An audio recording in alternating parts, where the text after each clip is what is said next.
Assalamualaikum warahmatullahi wabarakatuh. Alhamdulillah, wassalatu wassalamu ala rasulillah. Segala puji bagi Allah yang maha besar dan maha bijaksana. Dan juga salawat dan taslim kepada Nabi besar Muhammad sallallahu alaihi wasallam. Tentu teman-teman sekalian, saya berharap saya jangan dipanggil guru ya. Itu sama-sama penuntut ilmu insyaallah.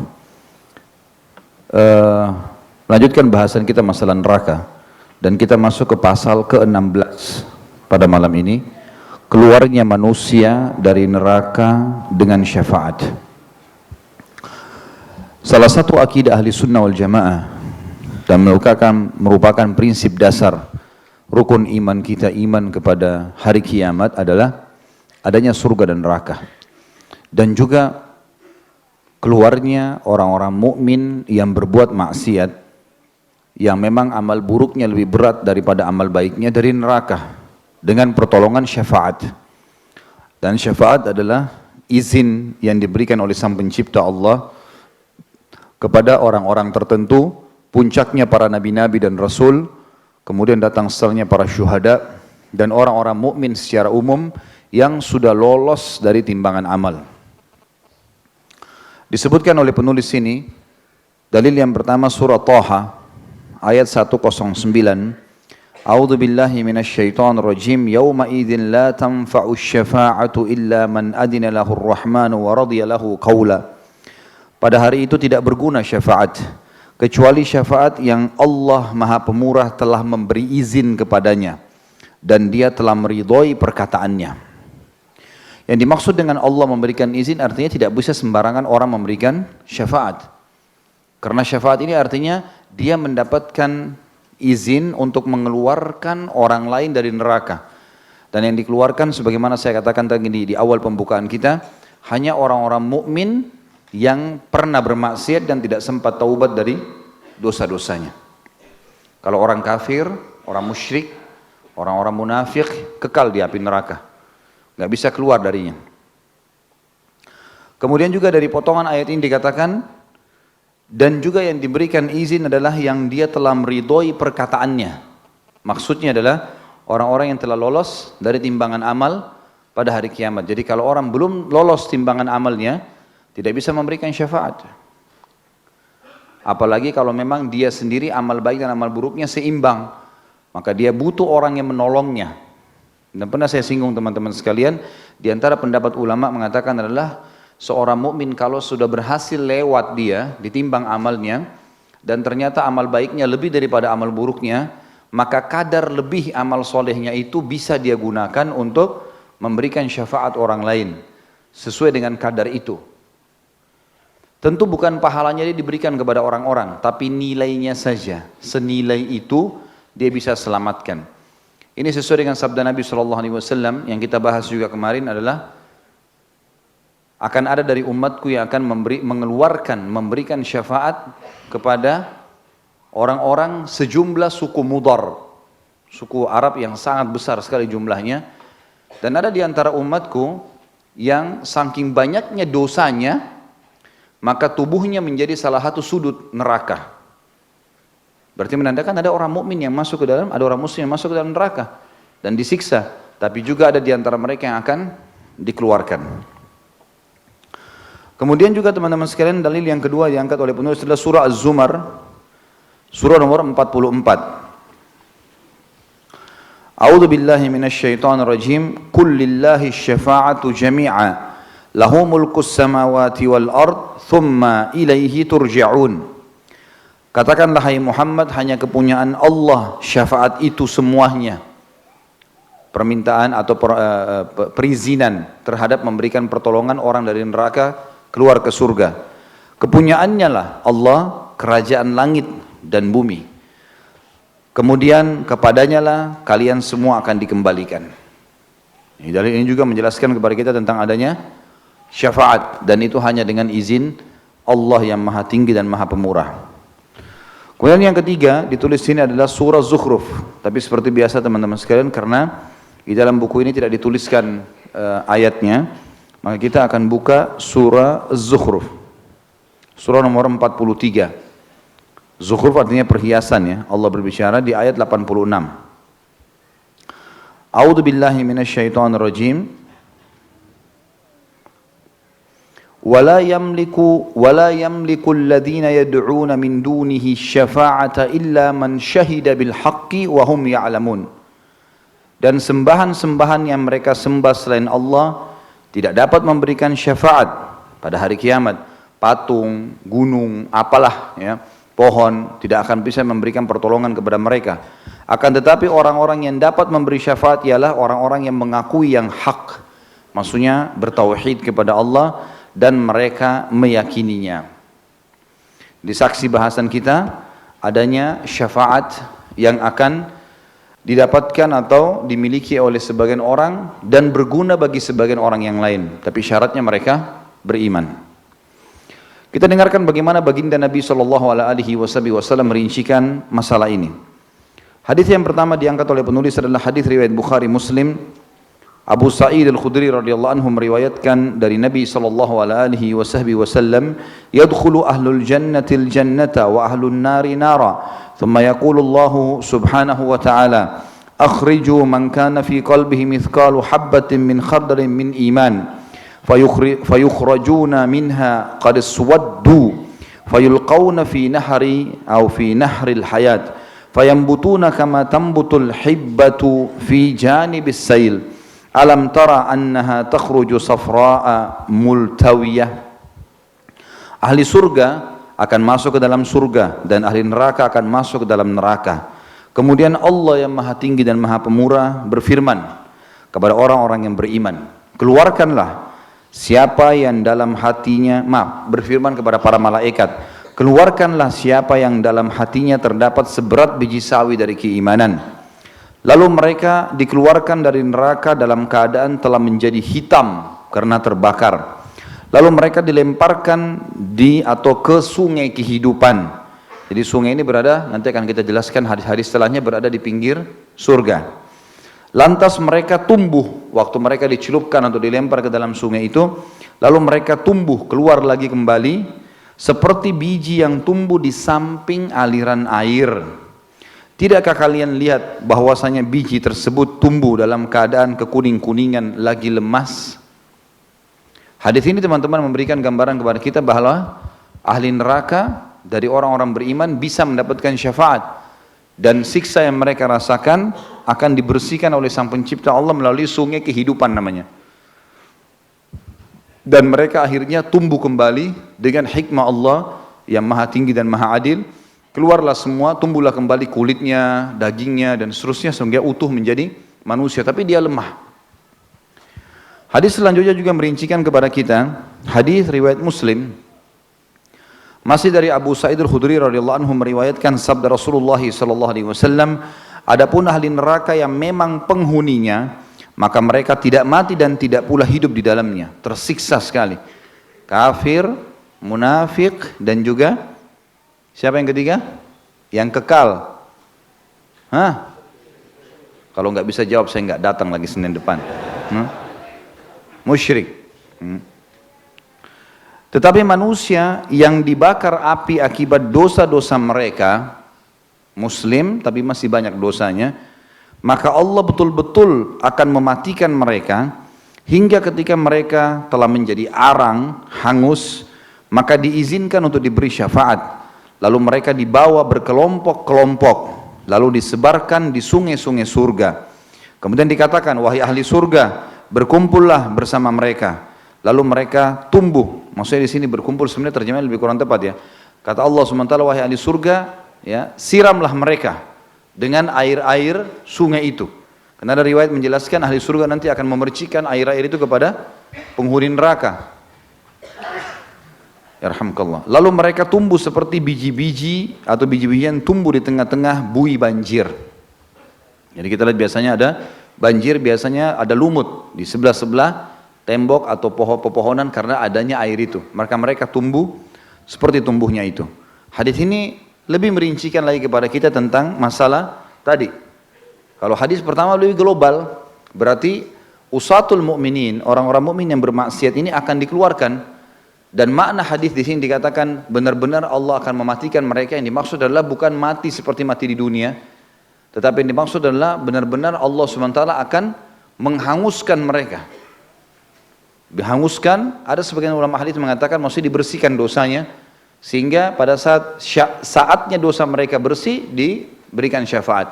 Atau memang dasarnya Allah sengaja ya hanguskan mereka supaya tiba saatnya pada saat syafaat datang mereka bisa dikeluarkan. Karena kalau diutuhkan lagi, syarat di neraka mereka akan disiksa lagi. Maka Allah SWT biarkan mereka dalam kondisinya sampai syafaat itu diucapkan oleh orang-orang beriman. Sebenarnya kita tahu nabi-nabi memberikan syafaat banyak sekali. Allah Subhanahu wa taala juga akan memberikan syafaat, nanti akan kita lihat bagaimana banyak sekali orang dikeluarkan dari neraka. Tetapi masalahnya di sini teman-teman, kita tidak tahu kapan mereka dikeluarkan. Jadi jangan sampai kita fahami, oh karena ada syafaat berarti gampang nanti kita keluar.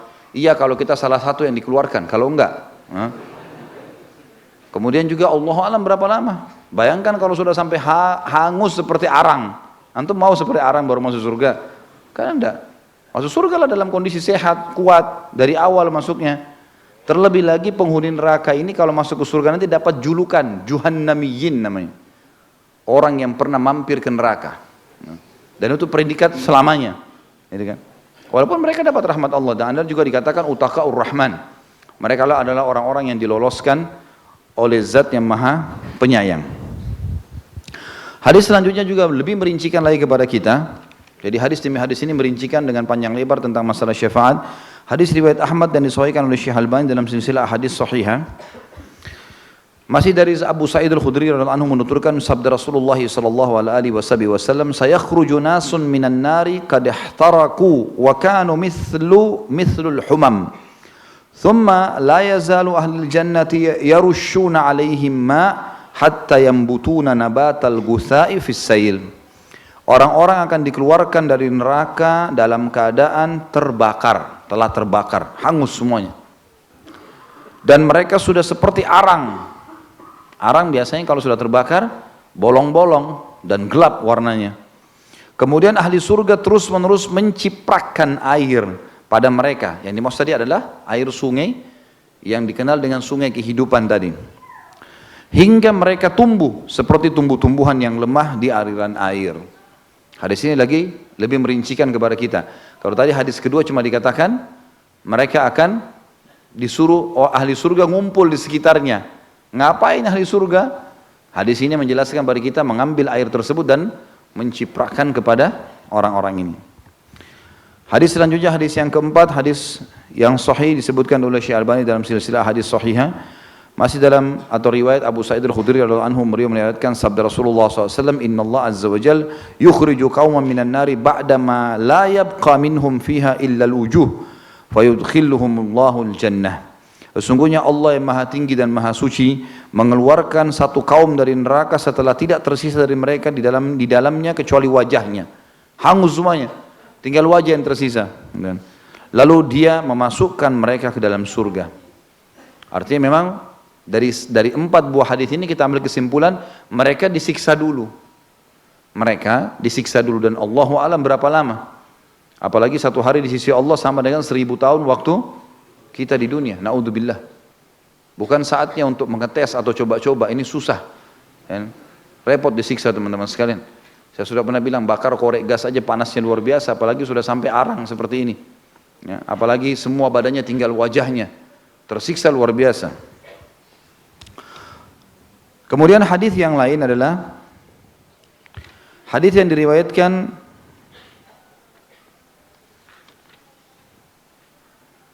oleh Imam Bukhari dan Imam Muslim.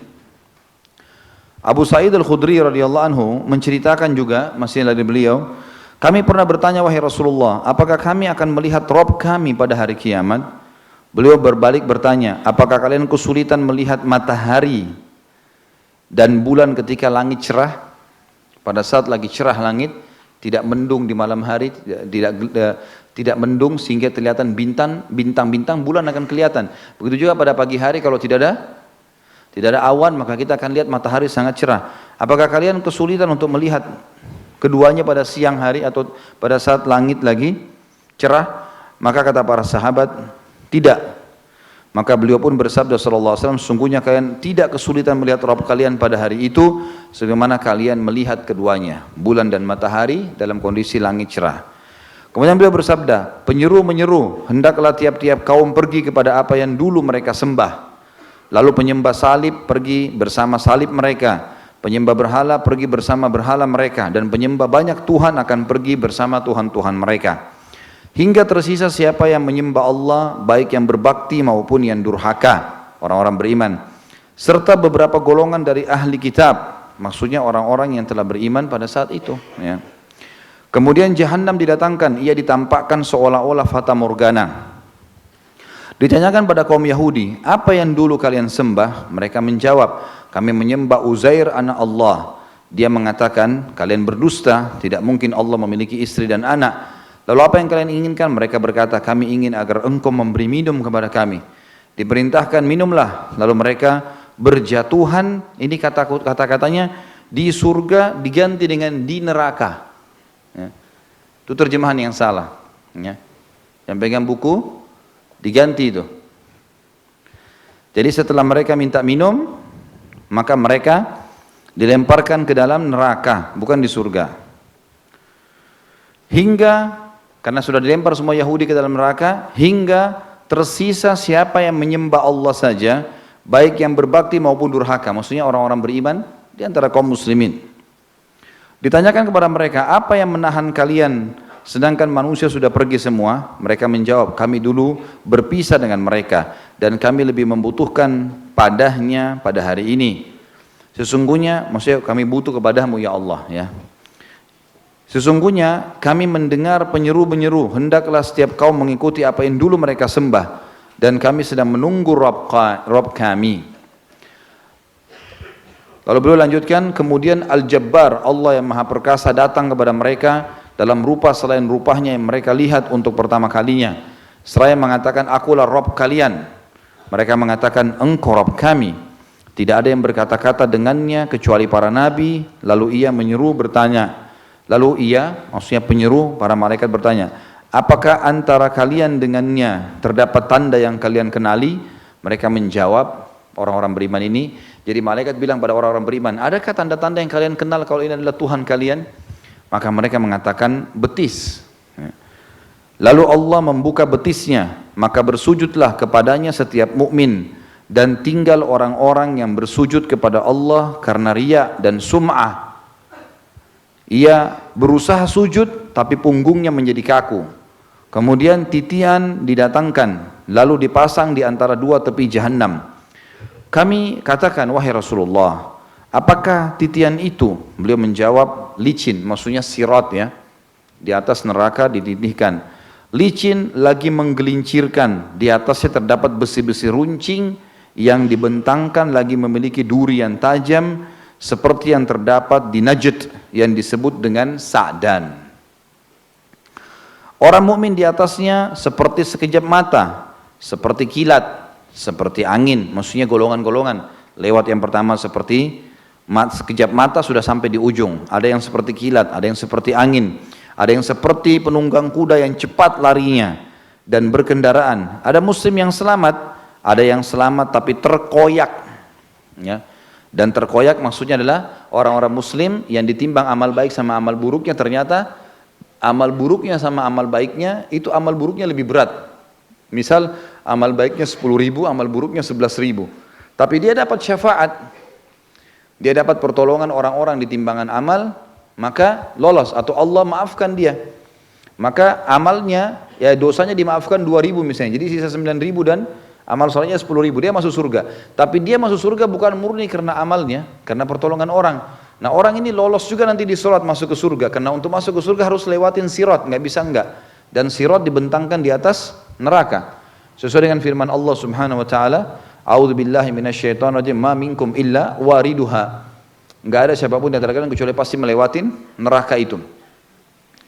Maka dia pun lewat di situ tapi terkoyak dengan duri Sa'dan tadi, yang seperti duri Sa'dan. Ya. Dan ada yang terpelanting ke dalam neraka Jahannam hingga yang terakhir dari mereka berjalan sambil merangkak. Tidaklah kalian lebih menuntut kepadaku tentang hak yang telah jelas bagi kalian dibandingkan seorang mukmin pada hari itu kepada Al-Jabbar, Allah yang Maha Perkasa. Maksudnya pada hari itu kalian akan memohon kepada Allah supaya diselamatkan lebih daripada kalian sekarang kalau punya hak dengan saya, minta sama saya, kata Nabi SAW. Jadi para sahabat biasanya kalau mau minta tolong mau apa, mereka merengek dengan Nabi SAW, ya Rasulullah bantulah, ya Rasulullah doakanlah. Maka pada hari itu kalian akan jauh lebih merengek kepada Sang Pencipta Allah untuk diselamatkan. Jika mereka merasa sudah selamat dan saudara-saudara mereka masih belum selamat, maka mereka mengatakan, wahai Rabb kami, saudara-saudara kami, mereka sholat bersama kami, berpuasa bersama kami, dan beramal bersama kami. Allah yang Maha Tinggi dan Maha Pura mengatakan, pergilah. Siapa yang kalian dapati dalam hatinya terdapat seberat 1 dinar keimanan, seperti koin dinar, seperti itu keimanan dalam hatinya di neraka, keluarkanlah. Dan Allah mengharamkan muka mereka atas neraka jahanam. Maksudnya orang-orang surga tadi yang ke neraka untuk jemput saudara-saudaranya itu, mereka masuk ke neraka tapi tidak terbakar. Allah mengharamkan muka mereka dari neraka, maksudnya Allah mengizinkan mereka masuk cari siapa yang mereka mau keluarkan. Tapi mereka tidak dibakar oleh api itu. Lalu mereka mendatangi saudara-saudara mereka. Sebagian dari mereka telah terbenam di dalam neraka hingga telapak kakinya dan hingga setengah betisnya. Lalu mereka mengeluarkan siapa yang mereka kenal. Kemudian mereka kembali. Maka Allah mengatakan, pergilah lagi. Kalian boleh lagi berikan syafaat. Siapa yang kalian dapat di dalam hatinya terdapat seberat setengah dinar dari keimanan, maka keluarkanlah. Lebih kecil lagi imannya. Lalu mereka mengeluarkan siapa yang mereka kenal, kemudian mereka kembali, maka Allah mengatakan yang ketiga kali, pergilah. Siapa yang kalian dapati dalam hatinya seberat zarrah dari keimanan, biji gandum, biji sawi, kecil sekali, maka keluarkanlah. Mereka pun akhirnya mengeluarkan siapa yang mereka kenal. Abu Sa'id radhiyallahu anhu berkata, jika kalian tidak percaya kepadaku, maka bacalah firman Allah di dalam surah An-Nisa ayat 40. A'udzu billahi minasyaitonir rajim. Innallaha la yadhlimu mithqala dzarrah wa in taku hasanatan yudha'ifha wa yu'ti min ladunhu ajran 'azima. Sesungguhnya Allah tidak menganiaya seorang pun walaupun sebesar biji zarrah, ya biji tadi gandum atau biji sawi.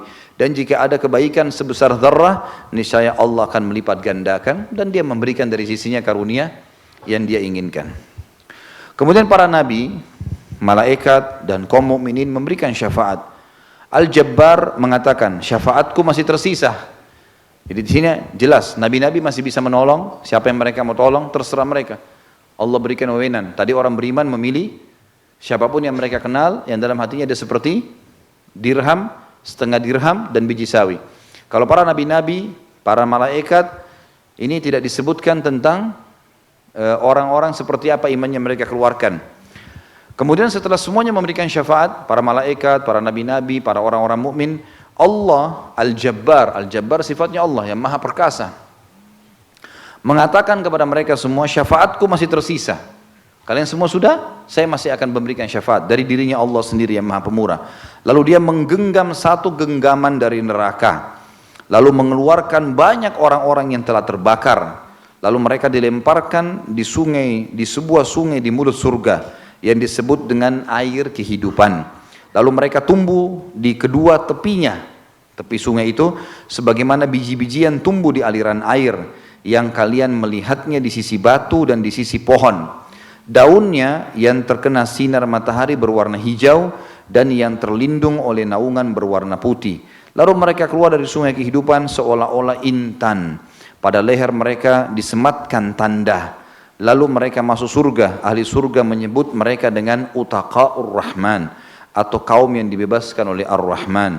Allah memasukkan mereka ke dalam surga dengan tanpa amal yang mereka perbuatkan atau lakukan dan tanpa kebaikan yang pernah mereka persembahkan. Dikatakan kepada mereka, untuk kalian apa yang kalian lihat dan semisalnya diberikan untuk atau bersamanya. Hadis ini teman-teman panjang lebar menjelaskan kepada kita tentang masalah prosesi hisab hari kiamat. Potongan pertama dari hadis ini membicarakan tentang orang-orang kafir, orang munafik, semua dimasukkan ke dalam api neraka. Nanti tinggal orang beriman sama orang-orang Yahudi.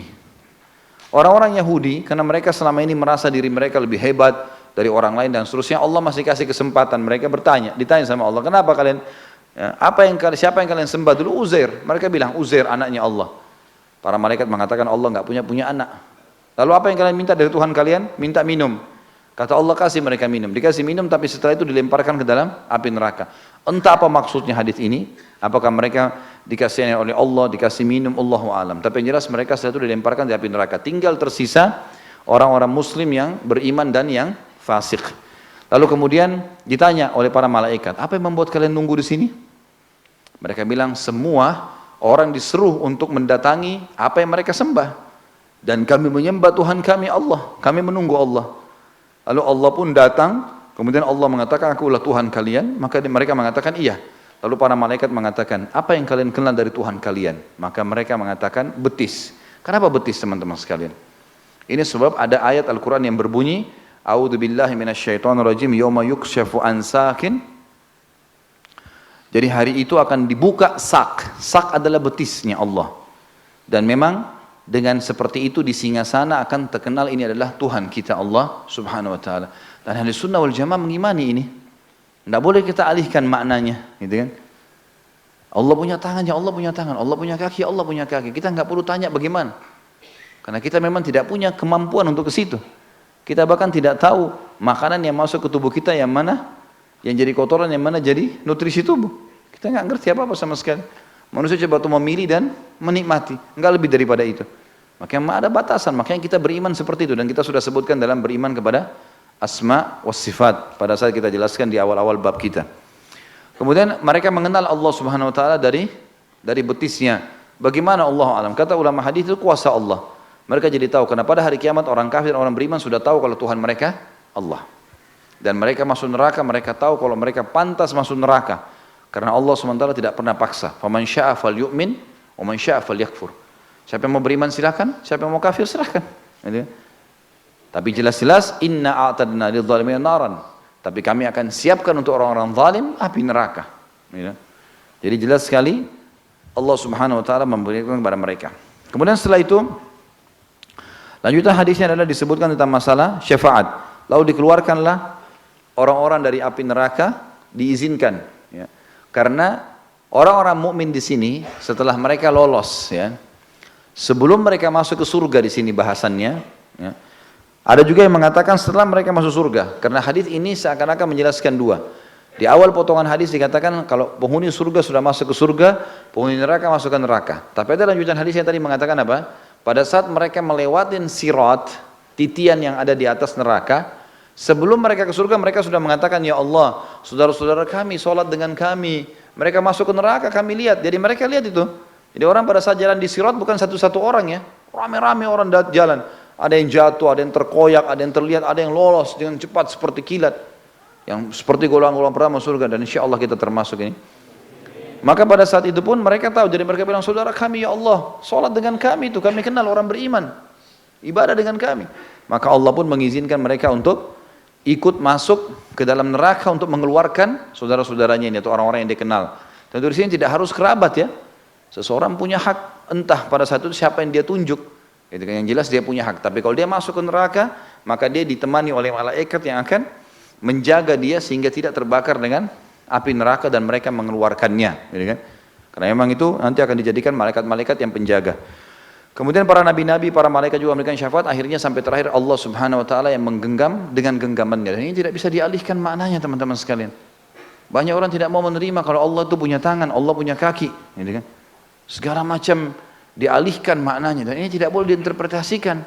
Allah bilang Allah menggenggamnya. Nabi SAW mengatakan yang menggenggam dengan genggamannya. Tapi tidak harus dibayangkan dengan telapak tangan manusia. Beda karena Allah menciptakan segala berbeda-beda makhluknya. Tangan manusia beda, tangan hewan-hewan beda. Semua jenis hewan yang banyak jumlahnya berbeda-beda semua. Jenis yang Allah ciptakan dengan kuasanya. Maka Allah jauh lebih mulia dan suci, sempurna daripada itu semua. Maka keluarlah semua setelah dilemparkan ke dalam api neraka. Kemudian yang terakhir prosesi. Mereka pada saat dicemplungkan ke dalam air itu, kalau riwayat-riwayat sebelumnya, ahli surga memercik-mercikkan dengan air. Riwayat ini menjelaskan pada saat Ar-Rahman, Al-Jabbar, Allah yang maha pengasih dan maha kuat, melempar mereka ke dalam air, maka mereka keluar sendiri. Mereka tumbuh sendiri. Dan mereka tumbuh dengan sangat lemah. Diibaratkan oleh Nabi SAW seperti pohon-pohon kecil yang tumbuh di pinggir-pinggir saluran air. Karena lembab, maka tumbuh rumput-rumput kecil, biasanya pohon-pohon kecil. Tidakkah kalian lihat daunnya hijau dan batangnya warna kekuning-kuningan, kata Nabi SAW, lemas, begitulah keadaan mereka. Tapi pada saat mereka keluar seperti intan, yang sangat bagus, sempurna Allah sudah ciptakan, gitu kan. Tapi ini Allahu a'lam berapa lama, kita nggak tahu. Apakah penghuni surga sudah menikmati 1000 tahun ke 1 hari waktu dunia, waktu akhirat, 1000 tahun waktu kita atau lebih, Allahu a'lam, gitu kan. Yang jelas ini waktu berjalan dan ini akan terjadi. Kemudian mereka akan masuk surga dan di leher mereka ada ya, tanda tertulis tanda yang menandakan mereka adalah pernah lewat neraka. Ada riwayat nanti menjelaskan kepada kita julukannya Utaqaur Rahman atau Al-Juhannamiyin, ya. Orang yang dibebaskan oleh zat yang maha pengasih, dan juga bisa juga julukan adalah orang yang pernah lewat di dalam api neraka.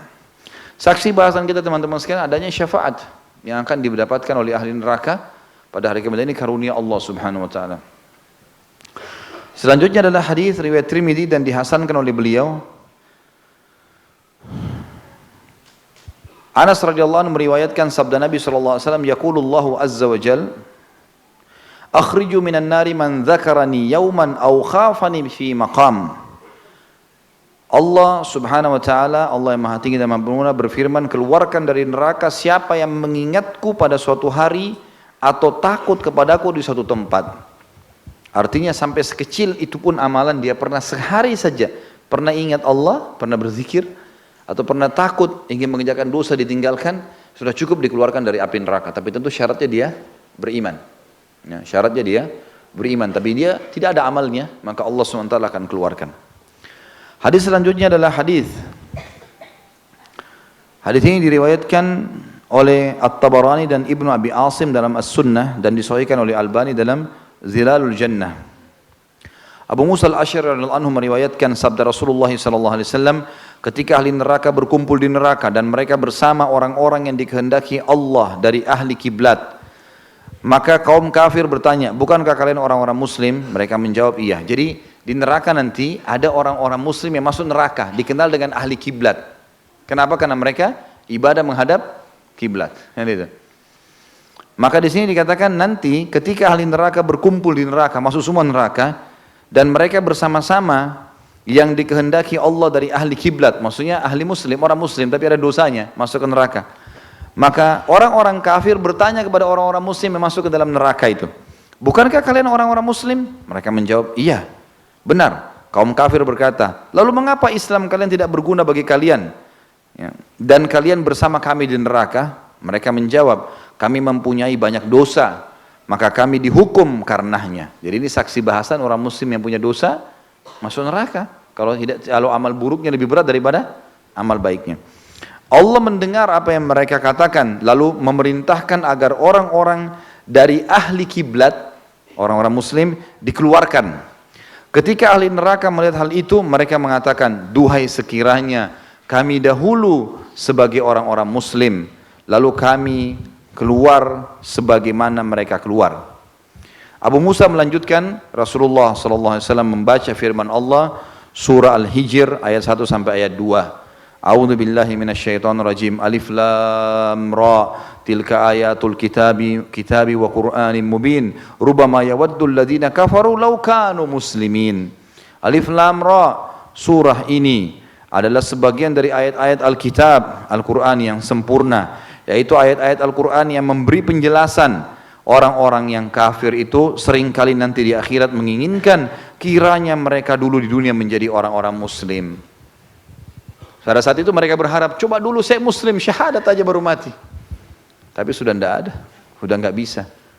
Makanya pentingnya teman-teman sekalian menawarkan orang syahadat. Syahadat. Orang mau masuk Islam, syahadatin. Jangan kasih buku dulu, syahadatin dulu. Masalah nanti dia belajar, nyusul. Kalau dia mati 1 menit kemudian masuk surga.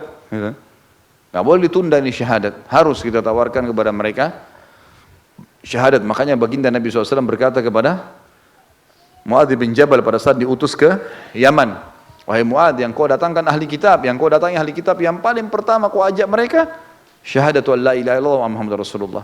2 kalimat syahadat. Itu dulu. Suruh mereka ucapkan itu. Suruh mereka ucapkan, jelaskan itu supaya mereka mau ucapkan. Setelah mereka ucapkan, baru kau suruh mereka sholat. Ajarkan mereka sholat. Kalau mereka sudah amalkan, mereka sudah terima, baru kamu suruh mereka zakat. Kalau mereka sudah jalankan, baru kamu suruh mereka puasa. Kalau mereka jalankan, baru kamu suruh mereka haji. Diurut oleh Nabi SAW. Tapi yang penting adalah masalah syahadatnya.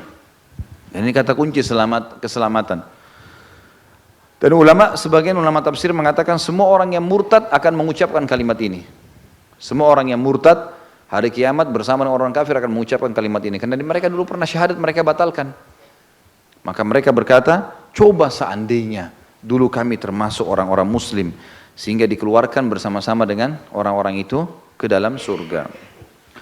Hadis yang terakhir dalam pasal kita adalah hadis riwayat Muslim dan Ibnu Abi Asim juga sebutkan dalam kitab As-Sunnah. Anas radhiyallahu anhu meriwayatkan sabda Nabi SAW, yakhruju minan nari arba'ah, fayu'raduna 'ala Allah azza wa jal, fayaltafitu ahaduhum fayaqul ay rabbi kuntu ajuka idh akhrajtani minha alla tu'iduni fiha fayunjihi Allahu minha. Keluar dari neraka nanti 4 orang, lalu mereka dihadapkan kepada Allah azza wa jal, Allah yang maha tinggi dan maha pemurah.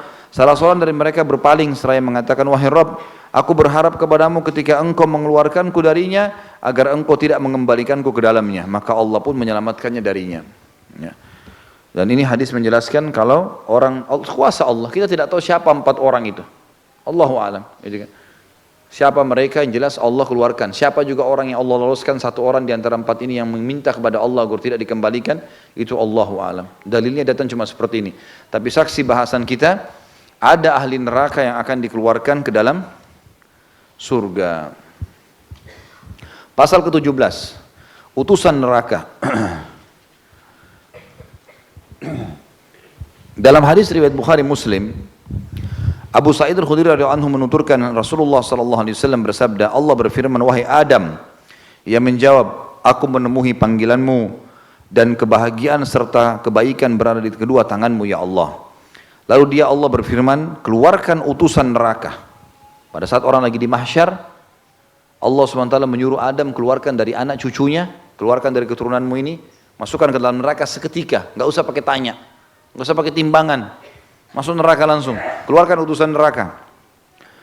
Maka ia bertanya, kata Adam alaihissalam, apakah utusan neraka itu? Allah berfirman, dari tiap 1999 orang. Keluarkan semua. 1000, keluarkan 999 masuk neraka. 1 saja selamat. Itulah ketika anak-anak, kata Nabi SAW, menjadi beruban. Kalau anak-anak ada hadir pada saat itu, tiba-tiba beruban karena takutnya. Setiap wanita hamil melahirkan apa yang dikandungnya, dan kamu melihat manusia mabuk padahal mereka bukan mabuk, tapi akibat azab Allah sangat keras. Hal itu membuat mereka bersedih, maksudnya para sahabat jadi sedih. Maka mereka bertanya, wahai Rasulullah, apakah kami 1 orang itu? Kata Nabi SAW, bergembiralah, karena dari Ya'juj dan Ma'juj 1000 dan kalian yang 1 itu. Kemudian beliau bersabda, demi zat yang jiwaku berada di tangannya, sesungguhnya aku benar-benar berharap kalian menjadi sepertiga ahli surga. Maka Abu Sa'id Al-Khudri berkata, maka kami memuji Allah dan bertakbir, Allahu Akbar. Jadi sepertiga ahli surga adalah kaum muslimin. Kemudian beliau bersabda, demi zat yang jiwaku berada di tangannya, sesungguhnya aku berharap, benar-benar berharap kalian menjadi separuh ahli surga. Sesungguhnya perumpamaan kalian di tengah umat-umat lainnya adalah seperti bulu berwarna putih pada kulit sapi hitam atau bercak di kaki keledai. Hadis ini teman-teman menjadikan gambaran kepada kita, kalau Ya'juj Ma'juj semuanya masuk neraka. Dan tidak ada di antara mereka yang beriman. Dan ini sudah kita jelaskan di tanda-tanda hari kiamat sebelum bahas surga dan neraka kan. Jumlah mereka sangat banyak, sangat banyak. Sampai 1 orang dari Ya'juj Ma'juj ini, dia tahu dia akan mati kalau dia sudah punya anak 1000. Kalau sudah lahir, istrinya melahirkan 1000, ada anaknya 1000, dia tahu dia sudah akan mati. Jadi saking banyaknya jumlahnya. Sebagian ulama mengatakan Ya'juj Ma'juj saja 2 suku ini menyaingi semua jumlahnya anak Adam yang lain. 2 suku ini menyaingi semua ribuan suku yang ada di muka bumi ini. Saking banyaknya jumlah mereka gitu. Dan mereka semuanya kufur. Makanya makna hadis yang dikatakan mereka akan turun di satu sungai dan mereka minum di sungai itu pada saat membuat kerusakan di muka bumi nanti menjelang hari kiamat. Sampai orang terakhir dari pasukan mereka datang tidak dapat air di sungai. Sungai habis air diminum. Jadi berapa banyak jumlahnya gitu kan. Makanya wajar sekali sabda Nabi SAW mengatakan, dari setiap 1000 anak Adam, 999 itu Ya'juj Ma'juj. Dibangkitkan juga oleh Allah SWT pada hari kiamat. Dan mereka langsung masuk neraka. Ya, karena sudah jelas. Ya, mereka memang kufur kepada Allah yang maha tinggi dan maha pemurah. Kemudian dari hadis ini juga kita ambil pelajaran bagaimana kaum muslimin. Dan ini berita gembira alhamdulillah. Kalau kita akan menjadi setengah penghuni surga. Dan ini berita yang luar biasa ini. Artinya dari semua penghuni surga nanti kita setengahnya, kaum muslimin. Ini berita gembira, makanya betul sabda Nabi SAW, tidak ada satu kaum pun sebelum kalian kecuali berharap jadi kalian. Karena semua nabi-nabi menyampaikan pada kaumnya nanti akan ada nabi terbaik di akhirat, nanti di waktu akhir. Sebelum kiamat namanya Muhammad, dijelaskan tentang ciri-ciri Nabi SAW. Makanya Yahudi Nasrani tahu betul tentang Nabi SAW. Allah berfirman, A'udzubillahi minasyaitonirrajim, ya'rifunahu kama ya'rifuna abna'ahum. Mereka kenal Nabi SAW sebagaimana mereka kenal anak-anak mereka. Karena alisnya, matanya, kakinya, kulit badannya, semuanya dijelaskan secara rinci. Dan juga umat yang terbaik, yang pertama surga adalah umat itu nanti. Di akhir zaman nanti. Kita ini. Alhamdulillah, ini sebuah karunia Allah pilih kita menjadi umat Muhammad SAW. Maka kata Nabi SAW, mereka semuanya berharap. Enggak ada umat sebelum kalian kecuali berharap jadi kalian. Tapi sudah Allah takdirkan begitu. Dan Alhamdulillah, Allah jadikan kita termasuk salah satu dari umat Muhammad sallallahu alaihi wasallam. Pasal ke-18. Perbantahan surga dan neraka. Artinya adanya dialog antara surga dan neraka. Jadi berarti di sini surga dan neraka berbicara. Bagaimana imani?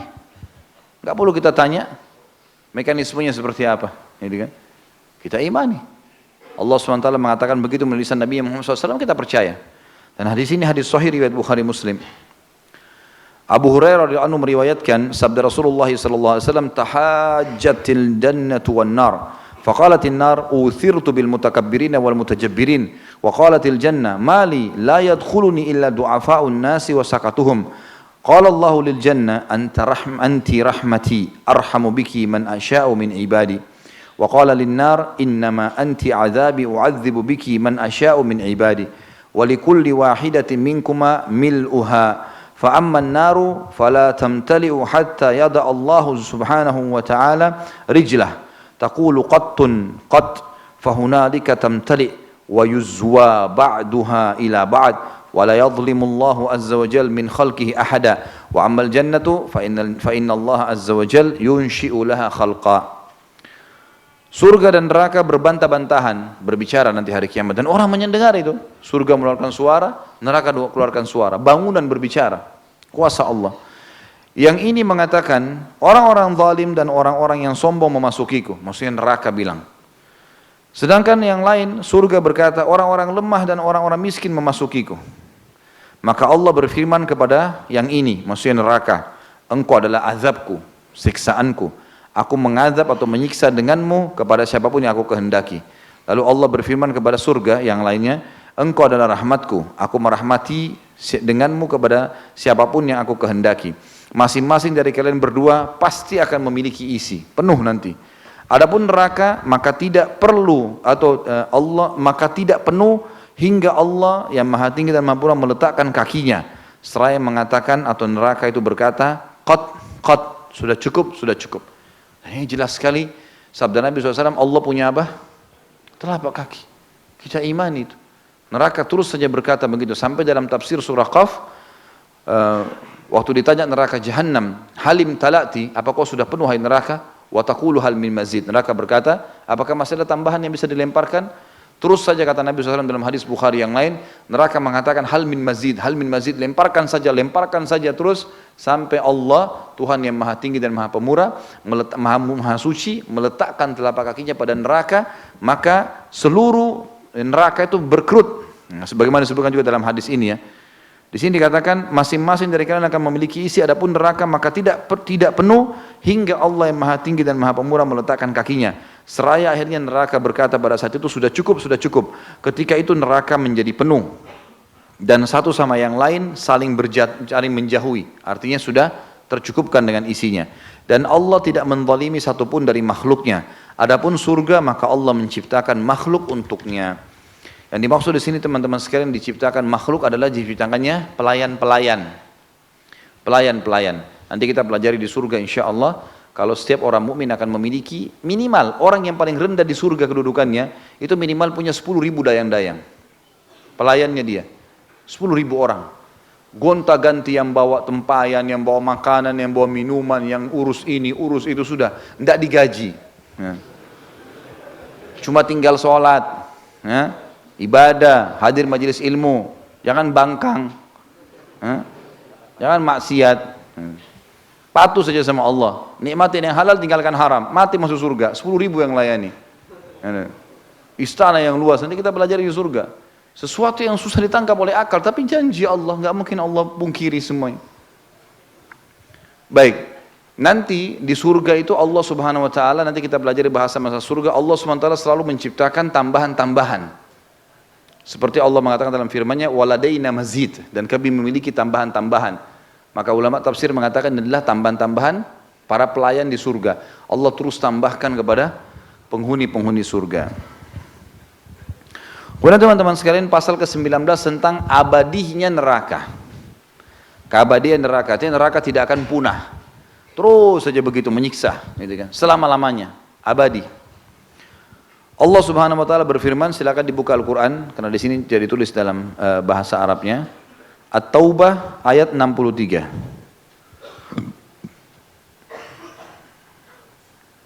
Surah nomor 9, iya. A'udzu billahi minasyaitonir rajim.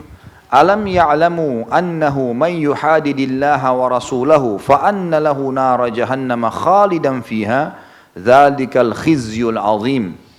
Tidakkah mereka orang-orang munafik itu mengetahui bahwasanya barang siapa menentang Allah dan Rasulnya, maka sungguhnya neraka jahanam baginya, dia kekal di dalamnya. Itulah kehinaan yang besar. Ya, dan orang munafik ini diancam. Orang munafik banyak sekali. Banyak di antara ikhwah dan akhwat hanya mengetahui ciri orang munafik 4 dalam hadis. Kalau dia berbicara dia bohong. Ya, kalau dia berjanji dia pungkiri. Kalau dia diberikan amanat dia berkhianat. Kalau dia sedang bertengkar atau berdebat dia curang. Gitu kan? Tapi ada ciri yang orang tak lupa nih, yang memilih orang kafir sebagai pemimpin. Loh ya betul. Dan saya tidak tahu, yang lalu saya sudah pernah sebutkan nggak? Ada surah An-Nisa ayat 138. Buka dulu surah An-Nisa 138. Karena ini kebetulan ayat kita tadi At-Taubah menjelaskan masalah orang munafik, mereka akan kekal di api neraka. An-Nisa 138. Sudah buka? Sudah belum?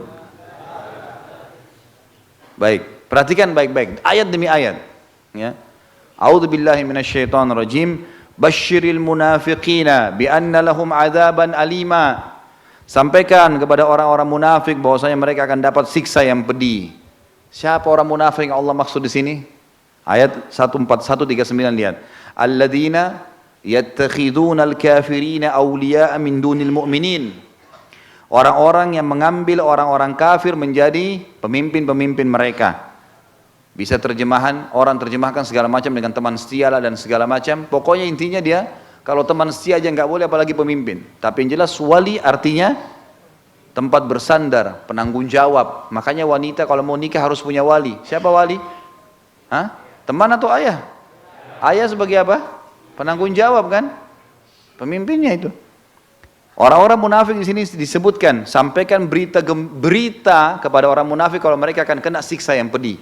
Siapa yang Allah ancam nih? Alladzina yattakhiduna al-kafirina awliya min dunil mu'minin. Orang-orang yang menjadikan orang-orang kafir sebagai pemimpin mereka dan meninggalkan orang-orang mukmin. Ini firman Allah turun 1400 tahun yang lalu nih. Kata Allah, ayabtaguna indahumul izzata fa innal izzata lillahi jami'a. Apakah orang-orang itu menganggap, ya, bahwasanya kemuliaan ada di sisi orang-orang kafir? Kekuatan ada pada mereka?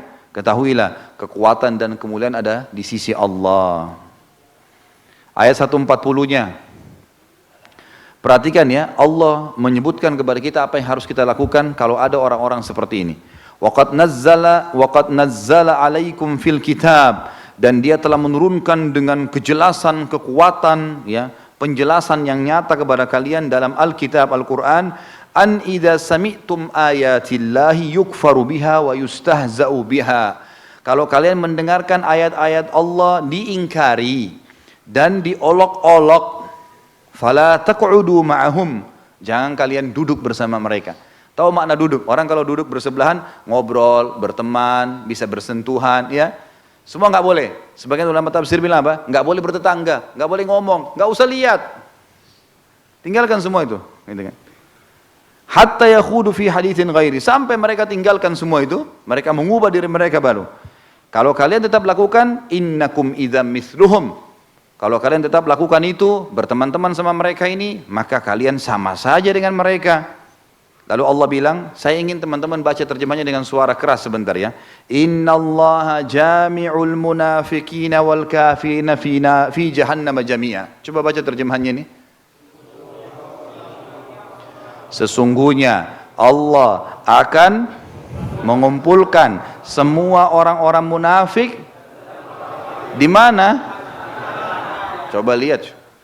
1400 tahun lalu Allah ingatkan. Ini Allah sedang bicara siapa? Orang-orang yang menjadikan orang kafir sebagai pemimpin di mayoritas muslim. Ini jawabannya nih. 1400 tahun lalu turun. Mestinya orang-orang ini harus sadar nih. Sebelum tiba saat nanti masuk neraka jahannam. Na'udzubillah. Lihat Allah sebutkan cirinya mereka. Rinci sekali. 141. Alladzina yatarabbasuna bikum. Orang-orang munafik itu suka cari kesempatan untuk nyala-nyalain kalian. Orang-orang beriman. Gitu kan? Orang-orang yang menunggu-nunggu peristiwa yang akan menimpa pada diri kalian orang beriman. Ya. Fa in kana lakum fathum minallah, kalau kalian dapat kemenangan dari sisi Allah, qalu, mereka berlumba-lumba berkata, alam nakum ma'akum, bukankah kita juga sama-sama muslim? Ya. Sekarang baru mau bilang begitu, ketuk aja kepalanya. Pada saat sudah menang orang Islam, baru kita juga muslim. Muslim dari mana kamu? Nggak diterima. Sekarang ribut, caci maki Islam, caci maki ini, umat Islam terlalu berlebihan. Kalau gitu kamu jangan jadi muslim aja. Pilih agama lain. Karena kita memang nggak bisa terima itu. Kan itu. Jangan dipaksain.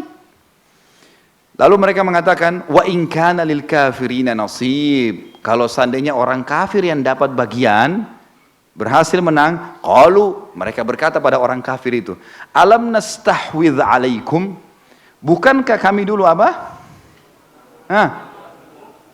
Bukankah kami dulu memenangkanmu, jadi tim suksesmu? Benarkah ini? Baca firman Allah itu, saya suruh buka sengaja.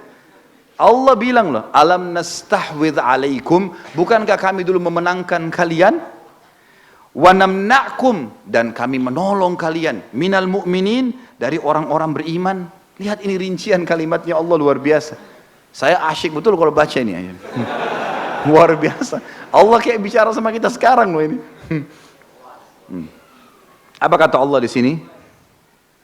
Fallahu yahkumu bainakum yaumal qiyamah. Pasti Allah akan menghakimi di antara kalian pada hari kiamat. Walan yaj'alallahu lil kafirin al mu'minina sabila. Dan Allah tidak akan membiarkan orang kafir memusnahkan orang mukmin. Mustahil mereka bisa menang. Mustahil. Sekarang negara kafir semua ngakunya punya senjata hebat segala kan? Kenapa mereka nggak habisin orang Islam? Nggak bisa. Nggak bisa mereka lakukan. Ada batasan-batasan yang Allah kasih, mereka nggak bakal bisa jangkau. Ini harus antum pegang ya ayat ini. Mustahil. Kata Allah di sini, dan Allah tidak akan memberi jalan kepada orang-orang kafir untuk memusnahkan orang-orang beriman. Maksudnya secara keseluruhan. Ada mungkin 1-2 orang, berapa orang yang disiksa, sebenarnya tidak ada. Lalu kata Allah SWT 142, Allah ceritakan berkaitan tentang sifat orang munafik. Jadi orang munafik itu bukan cuma sekedar, oh orang munafik apa cirinya? Kalau dia bicara bohong, kalau dia kasih amanah khianat, ya betul itu. Tapi jangan lupa, ayat ini menjelaskan kita juga orang-orang yang mendukung orang kafir di komunitas muslim. Allah bilang apa? Innal munafiqina yukhadi'una Allah. Orang-orang munafik mau coba-coba tipu Allah. Wa huwa khadi'uhum, Allah yang tipu mereka sebenarnya. Wa idza qamu ila shalah, kalau disuruh mereka salat, qamu kusala. Mereka malas salat. Yura'una nas, kalaupun mereka salat mereka cuma riya. Wa la yadhkurunallaha illa qalila, tidak berzikir kepada Allah kecuali sedikit. Lalu Allah bilang cirinya mereka. Ini mereka sebenarnya orang-orang ini, orang liberal ini, Bahasa sekarang liberal, bahasa dulu orang munafik. Munafik, mau apa kira-kira? Mau dikatakan muslim? Nggak bisa. Bukan muslim. Allah bilang nggak boleh, nggak apa-apa. Loh, jangan nikah, muslimah nggak boleh nikah sama laki kafir, nggak apa-apa. Nikah lintas agama. Loh, orang kafir masuk neraka? Enggak. Yang penting buat baik masuk surga. Ini agama dari mana? Hah? Dari mana agamanya ini? Perhatikan Allah bilang ya, 143. Seperti Allah bicara sama kita teman-teman. Mudzabdzabina baina dzalik. Apa kata Allah? Mereka dalam keadaan ragu dan bimbang antara yang demikian, iman atau kafir ya. Ini kata Allah. Apa kata Allah? La ilaha ula. Mereka tidak bisa ikut sama orang beriman. Wala ilaha ula. Tidak bisa juga ikut sama orang kafir. Mereka bimbang. Ikut yang mana nih? Gitu kan.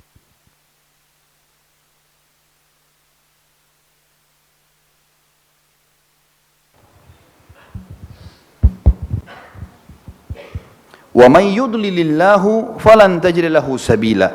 Barang siapa yang telah Allah sesatkan maka tidak akan dapat petunjuk. Lihat ya. Baik, teman-teman sekalian, saya tekankan untuk penjelasan tidak boleh pilih pemimpin non muslim ini kafir dalam komunitas Islam. Ada di Al-Maidah 51, ada di Al-Maidah 57, ada di Al-Imran 28, ada di An-Nisa 144 yang kita baca sekarang. Apa kata Allah? Ya ayyuhalladzina amanu, hai orang-orang yang beriman, la tattakhidul kafirina awliya'a min dunil mu'minin. Jangan pernah kalian jadikan orang-orang kafir pemimpin kalian dan meninggalkan orang-orang beriman. Aturiduna an taj'alu lillahi alaikum sultanan mubina. Khusus ini terjemahan, coba baca. Hah? Hai orang-orang yang beriman, jangan kalian mengambil orang-orang kafir menjadi pemimpin dan meninggalkan orang-orang mukmin. Apa kata Allah? Kalau kalian lakukan itu, tetap pilih orang-orang kafir. Apa kata Allah? Apakah inginkah kalian mengadakan alasan yang nyata bagi Allah untuk apa? Bayangkan, tanda tanya itu. Kalau kalian milih, Allah siksa loh. Jelas sekali ayatnya ini bukan perkataan saya. Bagaimana Allah bilang? Apakah kalian sengaja mau datangkan alasan nyata supaya Allah siksa kalian? Allah bilang haram, kalian bilang boleh? Gimana? Ini firman Allah nih. Lalu Allah mengatakan 145-nya, innal munafiqina fid darkil asfali minan nari walan tajid lahum nasira. Pastikan orang-orang munafik itu pasti akan masuk ke dalam dasarnya neraka dan kalian tidak akan mendapatkan satu orang penolong pun bagi mereka. Mustahil. Baik, boleh enggak orang-orang begini taubat? Boleh, taubat tapi syaratnya apa? Lihat ayat setelahnya, 146. Illal ladzina tabu. Ini yang pertama ya. Syarat pertama, kecuali orang yang taubat nasuha. Taubat, tinggalkan dosa itu, sesali, berjanji sama Allah tidak ulangi. Lalu kata Allah, wa aslahu. Yang kedua, memperbaiki kesalahannya yang dulu. Ya, saya dulu salah itu, saya minta maaf ya. Ya. Kemudian wa'tasamu, syarat ketiganya billah, wa'tasamu billah, mereka teguh pada agama Allah. Kemudian yang keempat, wa akhlasu dinahum lillah, dan mereka mengikhlaskan agama itu hanya agama Allah. Betul-betul mereka tidak munafik lagi. Faulaika ma'al mu'minin, baru mereka bisa masuk bersama orang-orang beriman. Wa saufa yu'tillahul mu'minina ajran 'azima. Dan Allah pasti akan memberikan orang-orang beriman pahala yang besar, gitu kan. Kemudian ayat 147 ini terakhir bahasan kita. Ma yaf'alullah bi'adzabikum in syakartum wa amantum wa kana Allah syakiran alima. Mengapa Allah akan menyiksa kalian kalau kalian bersyukur dan beriman? Itu saja syaratnya. Beriman sama Allah, bersyukur. Allah enggak mungkin siksa kalian. Gitu kan? Kata Allah, dan Allah dalam Maha mensyukuri. Allah tahu menilai kebaikan dan juga Maha mengetahui. Ya? Sudah tahu siapa orang munafik itu? Alhamdulillah. Jangan didengar lagi bicaranya. Jangan diikuti lagi. Jangan dianggap prestasi. Bahasa-bahasa bahaya sekali orang munafik ini ya. Orang Islam itu lebay. Kenapa Al-Quran kalau dibakar kertasnya marah? Itu kan cuma kertas. Lah ya, coba kalau kau tulis tulisan kemudian dibakar, marah nggak? Nah, ini ngawur semua ini, ngelantur ya. Tapi seperti itulah subhanallah. Semoga Allah kasih hidayah orang yang baik di antara mereka. Yang jelas Allah sebutkan dalam surah At-Taubah, dalil pertama tadi kita di pasal 19, keabadian neraka adalah tidaklah mereka, orang-orang munafik di sini diancam, mengetahui bahwasanya barang siapa yang menentang Allah dan Rasulnya, maka sungguhnya neraka jahanam baginya, dan dia kekal di dalamnya, itulah kehinaan yang besar. Baik, selanjutnya An-Nahl 29, masih di pasal kita,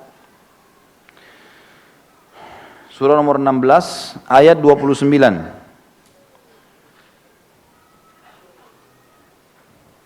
A'udzu billahi minasyaitonir rajim. Fadkhulu abwaaba jahannam khalidina fiha falabi'sa mathwal mutakabbirin. Dan masukilah pintu-pintu neraka jahanam, kalian akan kekal di dalamnya, maka amat buruklah tempat orang-orang yang menyombongkan diri itu. Tentu di sini yang sedang diancam oleh Allah SWT adalah orang-orang kafir, orang munafik, dan orang-orang musyrik. Ya. Kemudian surah Toha, saksi bahasan adalah ada kalimat khalidina fi, artinya neraka akan kekal. Jadi nggak ada batas berhenti siksaan. Ya. Kecuali orang-orang beriman tadi yang dikeluarkan, tapi tempatnya tetap abadi. Baik, surah Toha ayat 74, surah nomor 20 ayat 74. A'udzu billahi minasyaitonir rajim. Innahu may ya'ti rabbahu mujriman fa inna lahu jahannama la yamutu fiha wa la yahya. Sesungguhnya barang siapa yang datang kepada Tuhannya dalam keadaan berdosa, maka sungguhnya baginya neraka jahanam, ia tidak mati di dalamnya dan tidak hidup. Maksudnya adalah kekal, gitu kan? Gak pernah mati, gak pernah hidup, udah tersiksa terus selamanya. Dalam hadis Nabi SAW, hadis riwayat Muslim, disebutkan Abdullah bin Umar radhiyallahu anhu meriwayatkan sabda Rasulullah SAW, "Idza sara ahlul jannati ilal jannah, wa sara ahlun nari ilan nar, utiya bil maut hatta yuj'ala bainal jannati wan nar, thumma yunadi munadi, ya ahlal jannah la maut, wa ya ahlan nar la maut, fayazdadu ahlul jannati faraha ila farahihim, wa yazdadu ahlin nari huznan ila huznihim." Ketika ahli surga telah masuk ke dalam surga dan ahli neraka juga sudah masuk ke neraka, maka kematian didatangkan hingga diletakkan di antara surga dan neraka, kemudian disembelih, dihancurkan kematian itu sendiri. Kemudian penyeru malaikat yang menghancurkan kematian itu berkata, "Wahai ahli surga, tidak ada kematian." Maka ahli surga, hai ahli surga, tidak ada kematian. Wahai ahli neraka, tidak ada kematian. Maka ahli surga semakin gembira dan ahli neraka semakin bersedih. Maksudnya akan kekal. Wa na'udzubillah. Baik. Yang terakhir teman-teman sekalian adalah pasal ke-20. Yang kita bahas pada malam ini, insya Allah kita lanjutkan lagi pertemuan akan datang, gambaran tentang sirat.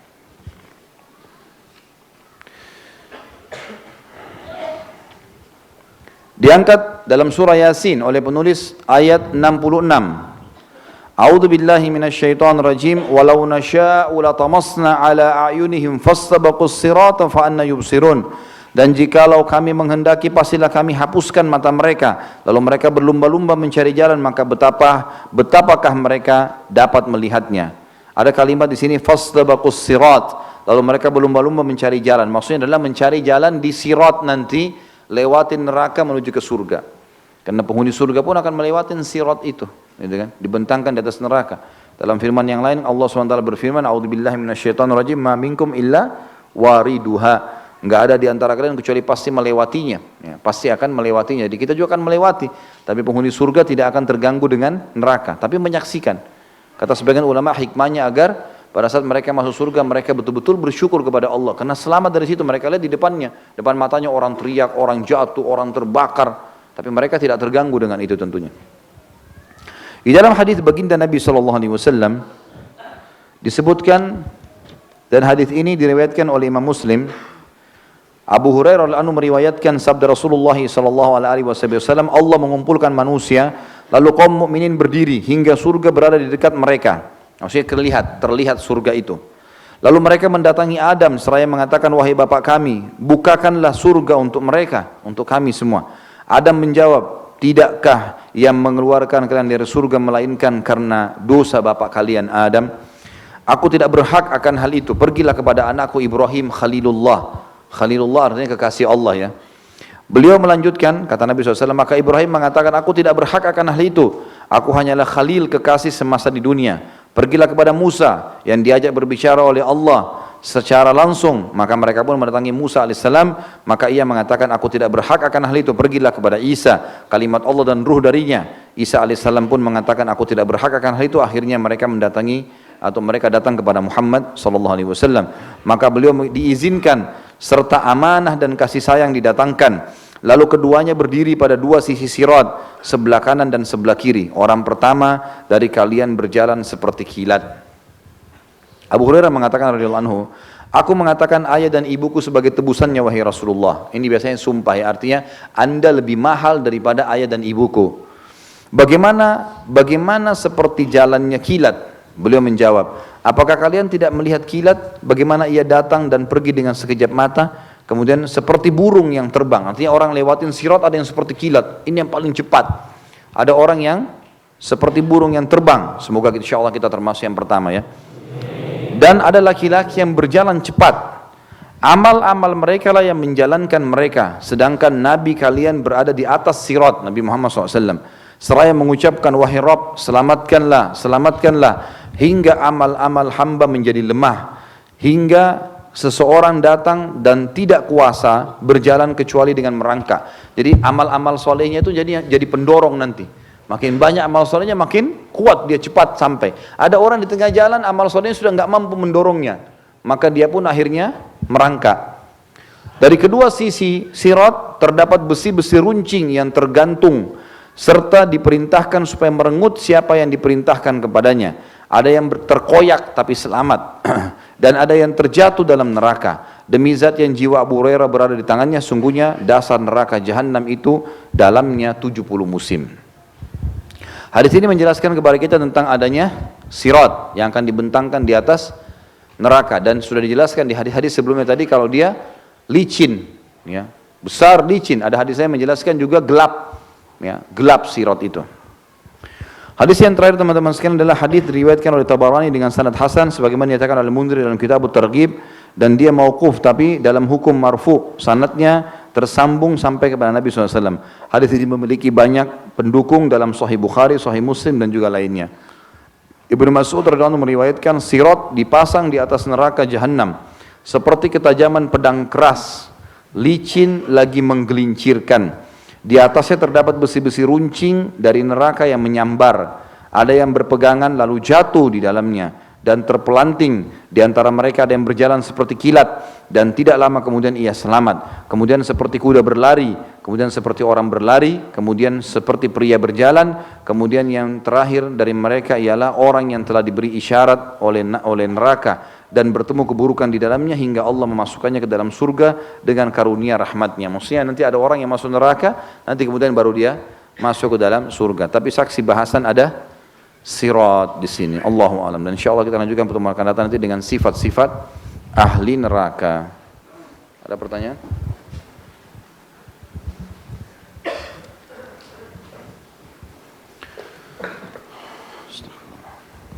Itu tadi pasal 16, ini buku siapa nih? Pasal 16-nya diubah dari pihak Mas Ranfa.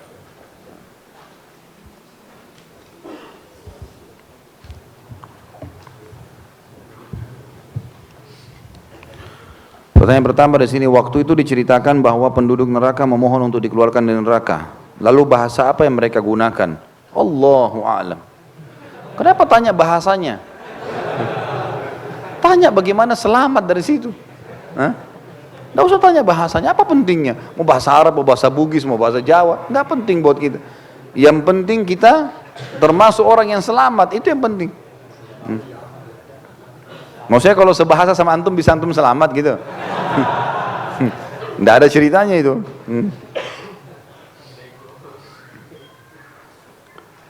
Apakah penghuni surga yang ditarik ke neraka adakah penghuni surga yang ditarik ke neraka? Jika ada, apakah bisa kembali lagi ke surga? Nggak ada. Kalau sudah masuk surga itu sudah disortir benar-benar tuh. Udah nggak bakalan keluar lagi. Orang kalau sudah masuk ke surga itu betul-betul orang pilihan. Jadi nggak mungkin lagi, mustahil dia keluar dari surga. Udah selamanya, gitu kan. Makanya Imam Ahmad mengatakan rahimahullah, ketentraman seorang mukmin pada saat kedua kakinya menginjakkan surga. Sudah abadi, udah selamanya, udah aman. Selamanya khalidina fiha. Nggak bakal bisa berubah-ubah gitu. Saya pernah mendengar ceramah menceritakan bahwa di samping sirat terdapat kail-kail yang terbuat dari besi. Apakah benar? Saya nggak tahu kalau kail. Tapi tadi hadis jelas menjelaskan ada ya besi-besi runcing. Jadi kalau duri sa'dan itu seperti bentuk pedang yang agak melengkung, tajam gitu, dan agak besar-besar. Tapi digambarkan di surat jauh lebih besar daripada itu, ya, yang menyambar setiap orang yang memang layak untuk disambar. Orang beriman tidak akan tersentuh dengan itu. Apakah sirat itu hanya satu, sedangkan neraka berlembah-lembah? Lalu di lembah manakah sirat dibentangkan? Cuma satu sirat. Sirat itu di atas neraka. Lembah-lembah neraka di dalam neraka, gitu kan? Jadi dia dibentangkan di atas neraka. Gitu. Semua orang akan lewatin. Kita pun kalau masuk surga harus lewat sirat itu, nggak bisa enggak. Seperti tadi ayat sudah saya jelaskan masalah itu. Tapi orang neraka kan masuk ke dalam neraka. Apakah para nabi pernah melihat atau masuk ke dalam neraka? Nabi siapa saja yang pernah kalau ada? Kalau masuk ke dalam neraka, Allahu a'lam. Ya, saya tidak pernah temukan riwayat. Tapi kalau diperlihatkan, iya. Nabi SAW sampaikan. Diperlihatkan bagiku surga, diperlihatkan bagiku neraka. Ya, tidak pernah kita sebutkan atau tidak pernah disebutkan para nabi-nabi ada yang masuk ke dalam neraka. Itu yang setahu saya ya. Allah alam, kalau ada dalilnya mungkin antum dapatkan, alhamdulillah. Tapi kalau saya tidak pernah saya temukan. Tapi diperlihatkan iya. Azab kubur juga diperlihatkan kepada Nabi SAW. Kalau surga beliau mengatakan saya diperlihatkan atau masuk ke dalam surga, ada penyampaian. Itu kuasa Allah Subhanahu Wa Taala. Tapi kalau neraka tidak pernah saya temukan.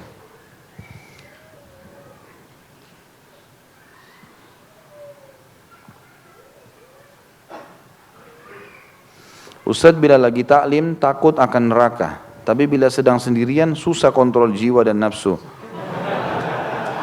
Apakah ada kiat-kiat untuk mengontrol diri, jiwa dan nafsu bila sedang sendirian? Perbanyak zikrullah. Dan jangan berada di tempat-tempat yang memang bisa membuka pintu dosa-dosa itu. Seperti teman-teman sekalian, kalau antum lagi safar, kalau bisa safar jangan sendirian, bagus. Sebagaimana sabda Nabi SAW yang berbunyi, ya, kalau seandainya orang yang safar itu mengetahui sendirian, dia tahu apa yang aku tahu, maka mereka tidak akan safar sendirian. Artinya safar sendiri itu akan banyak godaan-godaannya. Keluar negeri sendirian, bisa digoda macam-macam, walaupun imannya ada, gitu kan? Dia bisa tonton, dia bisa berzina, dia bisa macam-macam, dia bisa lakukan, karena dia pikir dia jauh dari komunitasnya. Maka usahakan selalu ada di tempat tertentu yang sifatnya memang kalau darurat baru kita bisa cuma lewat saja ya. Tapi kalau kita sendirian selalu jangan teman, selalu ada teman.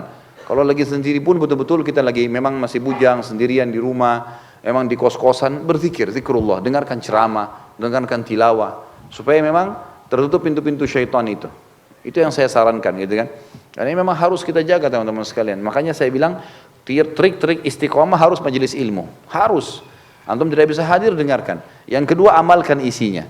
Sholat tepat waktu, sudah mulai puasa, baca Quran, amalin sudah semua. Yang ketiga, bentuk komunitas, harus. Teman-teman yang buruk tinggalin udah. Nggak ada lagi, masa lalu habis ceritanya itu. Udah kenangan lalu selesai, sekarang ke depan. Mana orang-orang beriman itu jadi sahabat saya. Harus begitu teman-teman sekalian. Kalau enggak berbahaya, kita manusia lemah, mudah terpengaruh. Apakah semua penghuni surga dapat menolong kerabatnya masuk neraka? Atau ada kriteria tertentu agar dapat memberi syafaat? Setahu saya semua penghuni surga, asal sudah lolos, insya Allah bisa memberikan syafaat. Ya, itu sebagaimana sudah disebutkan tadi. Bisakah penghuni surga pada tingkat yang paling rendah bertemu dengan Rasulullah dan para sahabat? Bisa, nggak ada masalah. Penghuni surga yang paling rendah pun bisa menikmatin bertemu dengan Nabi SAW, bertemu dengan kerabatnya, sama teman-temannya, walaupun tingkatnya berbeda-beda. Nggak ada masalah. Dan di surga nanti teman-teman sekalian, ada orang-orang yang memiliki level di sholatnya tinggi, bagus sholatnya. Maka dia masuk di pintu surga nanti ada pintu khusus, camp istana khusus untuk sholat.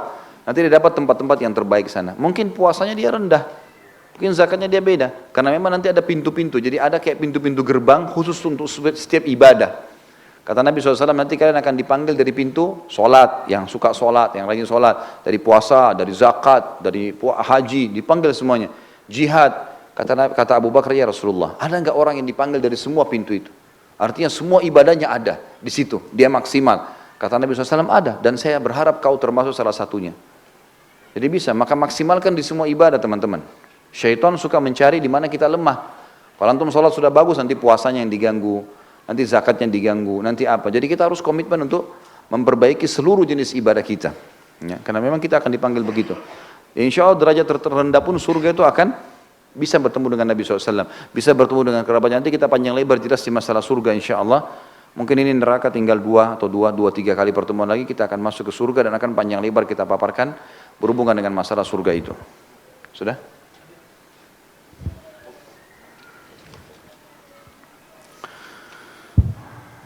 Di manakah lembah Qantara yang manusia saling mengkisos? Apa setelah sirat atau sebelum sirat? Jangan dibahasakan saling kisos ya. Jadi ada sebuah lembah, bukan lembah sebenarnya, dataran yang bernama Qantara. Itu berada setelah melewatin sirat, ada lapangan luas di depan surga, namanya Qantara. Namanya Qantara. Nanti di situ penghuni surga akan saling memaafkan lagi. Bukan mengkisos ya, kalau kisos itu berarti memukul atau ini enggak. Tapi ini enggak, ini saling memaafkan sudah. Contoh misal, ada orang pada saat ditimbang amalnya, kan, dia pernah punya masalah, si A pernah punya masalah dengan si B. Lalu si B ini nuntut si A di timbangan amal. Ya Allah, orang ini pernah gunjing saya. Orang ini pernah ambil barang saya. Baik, diambillah pahalanya si A dikasih kepada si B. 10.000 pahala diambil 1.000 dikasih kepada si B. Si B lolos masuk surga gara-gara tambahan pahala si A. Si A ternyata setelah ditimbang amalnya dan setelah diberikan pahala kepada si B, masih bisa lolos ke surga. Ini kan ada masalah ya. Karena tadinya pahala si B diambil oleh si A, tapi dua-duanya masuk surga.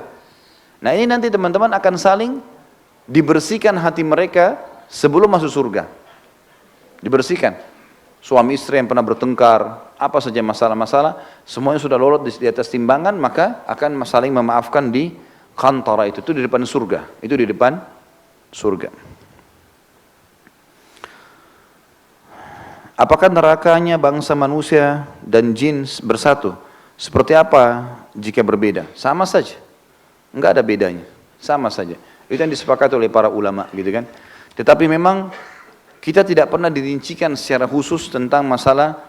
Kebanyakan kepada kita ini sampai jenis-jenis siksaan, oh manusia nanti yang zina begini, yang riba begini, yang ini kan begitu. Kata ulama ini jin semua ikut saja. Semua akan sama. Yang zina di antara mereka akan sama siksaannya, yang ini akan sama siksaannya dan seterusnya. Akan sama semuanya gitu. Tidak ada bedanya. Cuma memang jin tidak banyak dibahas karena kita pemimpinnya, manusia pemimpin. Sebagaimana juga tidak ada nabi-nabi dan rasul dari golongan jin, semua dari manusia, gitu kan. Mereka cuma ikut dengan kita saja, tapi sama karena dua-duanya diberikan beban. Surah Dzariyat ayat 56. A'udzubillahi minasyaitonirrajim surah 51 ayat 56. Wa ma khalaqtul jinna wal insa illa liya'budun. Saya tidak ciptakan jin dan manusia kecuali untuk beribadah kepadaku. Kenapa para penghuni neraka masih sempat berbincang-bincang atau bertanya satu sama lain padahal mereka sudah disibukkan dengan siksa di neraka? Ini kata ulama tafsir sebagian keadaan saja. Seperti pada saat tadi, memang hikmah Allah. Pada saat itu Allah izinkan mereka berbicara. Pada saat itu saja. Ada di waktu tertentu mereka bisa diizinkan berbicara. Dan pada saat itu hikmah Allah kenapa mereka bisa berbicara. Seperti tadi mereka bilang, loh kalian kan orang-orang muslim, kok masuk neraka juga? Karena Allah ingin mengeluarkan si muslim-muslim dan menambah penyesalan bagi orang-orang kafir. Pada saat itu saja. Setelah orang muslim keluar, mereka sudah tidak ada lagi. Nggak bicara lagi. Karena nggak ada riwayat menjelaskan masalah itu. Bahkan hadis yang sudah kita jelaskan pertemuan yang lalu, mereka akan memanggil malaikat penjaga neraka. 40 tahun gak dibalas, gitu kan? Lalu kemudian setelah dibalas pun malaikat mengatakan, tidak bakal keluar, rasain tuh, gitu kan? Ya Allah, panggil Allah, Allah nggak jawab seumur bumi. Setelah dijawab pun Allah mengatakan, innakum makithun, kalian pasti akan kekal, tidak usah percuma manggil-manggil, nggak ada gunanya. Ya luar biasa siksaan. Ini hanya karena lalai. Untuk apa lalai teman-teman sekalian? Ya. Dan sudah sering saya bahasakan. Kalau kita tidak disiapkan gantinya yang haram, baru mungkin kita bisa terjerumus. Ada gantinya kok.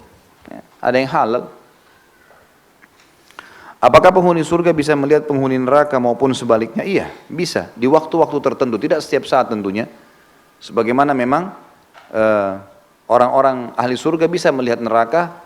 Dalam sebuah hadis disebutkan, sehingga mereka selalu bersyukur dan penghuni neraka bisa melihat penghuni surga. Tapi sepintas mereka melihat, maka mereka makin menyesal dengan perbuatan-perbuatan mereka. Tapi mereka tidak bisa, orang neraka tidak bisa menikmati surga itu. Sebagaimana di antara ayat disebutkan, penghuni neraka nanti akan mengatakan penghuni surga, minta agar diberikan sedikit apa yang Allah berikan kepada kalian. Maka kata penghuni surga, ini haram bagi kalian. Allah nggak bolehkan kami memberikan. Karena ada waktu di mana Allah kasih kesempatan, maka makin menyesallah penghuni-penghuni neraka itu.